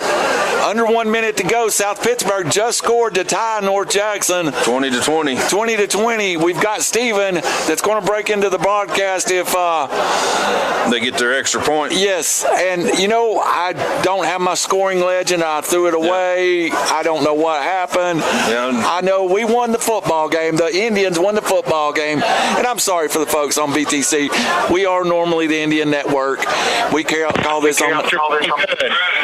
Extra point good. Going live. Extra point is good. South Pittsburgh takes the lead over North Jackson with less than a minute to play. Jeff, we are normally the Indian Network on 93.3, and it's hard for us to unemotionally detach from these kids that we spend all football season with, but I do want to unattach for just a second. And I want to talk about the effort that Harmon Keith, Gunner Sweat, and Cadillac Seavers made playing in that football game. Yeah, they played extremely hard, and it's hard for me just to even single out those three because the entire Warrior football team played hard. They did. This is what rivalry games to me mean about. All three came in very questionable, I guess was my intention. Yeah, they did, and we seen them limp off and come back and things like that, and I'm not belittling that, but I mean I want to give the whole Warrior Nation, Warrior team some credit because they played extremely hard tonight and just came up a little bit short. And I can't say enough about Sequatchie County either. It was just it doesn't matter which side of the field you sat on, this was a fun game to watch. It was back and forth, and there was a lot of good old-fashioned football hitting going on out there. But, Jeff, we talk about family rivalry. My niece, Holly Mercer Cunningham, her husband, Josh Mercer. My dad is a graduate of Bledsoe County High School. Yep. My Aunt Treva owned the carpet store down on the corner right across from Van Hummel for years. My cousin Rochelle, my cousin Michael Hobbs, my cousin Brian Hobbs. It's a family affair. I am lucky, and I truly mean this, that I am lucky to sit in the seat for 6 years now and to call this football game, and it really, truly is something special. Jeff, I'm going to throw something different at you, though. Player of the game. Mon Hummel player of the game. Man Hummel post-game show. We normally sit here and debate it.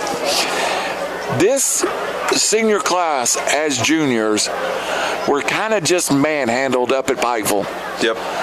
I'm going to nominate the whole senior class for the leadership of this football team, for falling behind Coach McIntyre as our Mount Hummel player of the game. I'm not going to argue that. I was just going down the roster and looking at this senior class, and if you go back and listen to your call out, every one of those names and those seniors made some kind of play in this ball game. So yeah, I won't argue that point with you. We can give it to the senior class. This Indian football team played a heck of a game tonight. Some scores along our network here. South Pittsburgh beats North Jackson 21-20. Yep. Whitwell was up.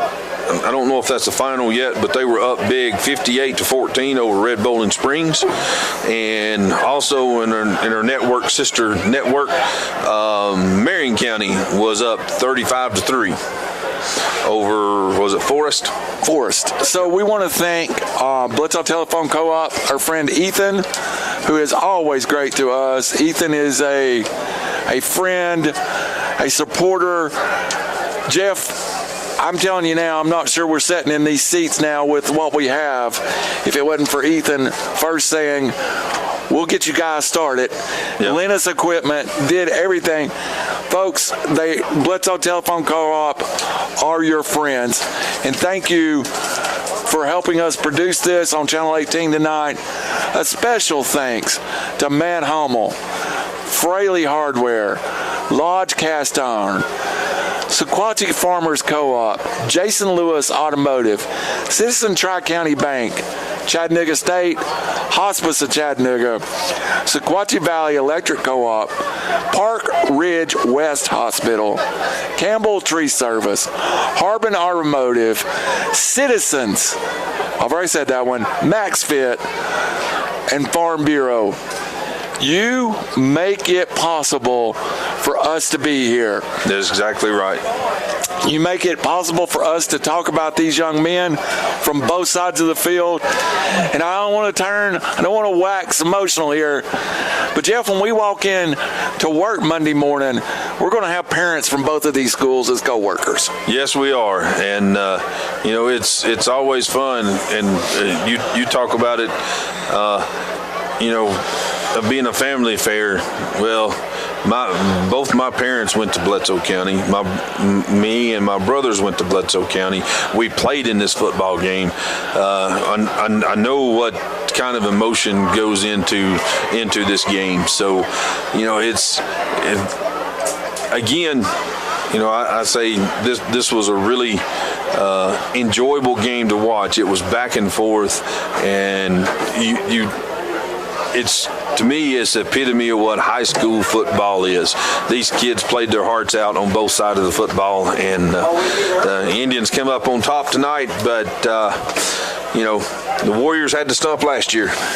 For Travis Hickman, station owner, Steven, our producer back at the station, for Anna Lee, getting things together for us and bringing us drinks and hot dogs, for Jeff Barger, for Randall Cunningham, the luckiest man in the world. We bid you good night. May God bless you. And we'll see you next Friday night on the Indian Football Network. Tonight, the Indians are victorious. It was final, 21-0. 21-20. 21-20. I'm sorry. 21-20. Final. South Pittsburgh. Yep. Yeah. Thank you, Stephen. Hey, man, you guys have a good night getting home. Okay, be safe getting home. All right. Thank you, buddy. See you, buddy. All right, talk to you later. Bye. Bye.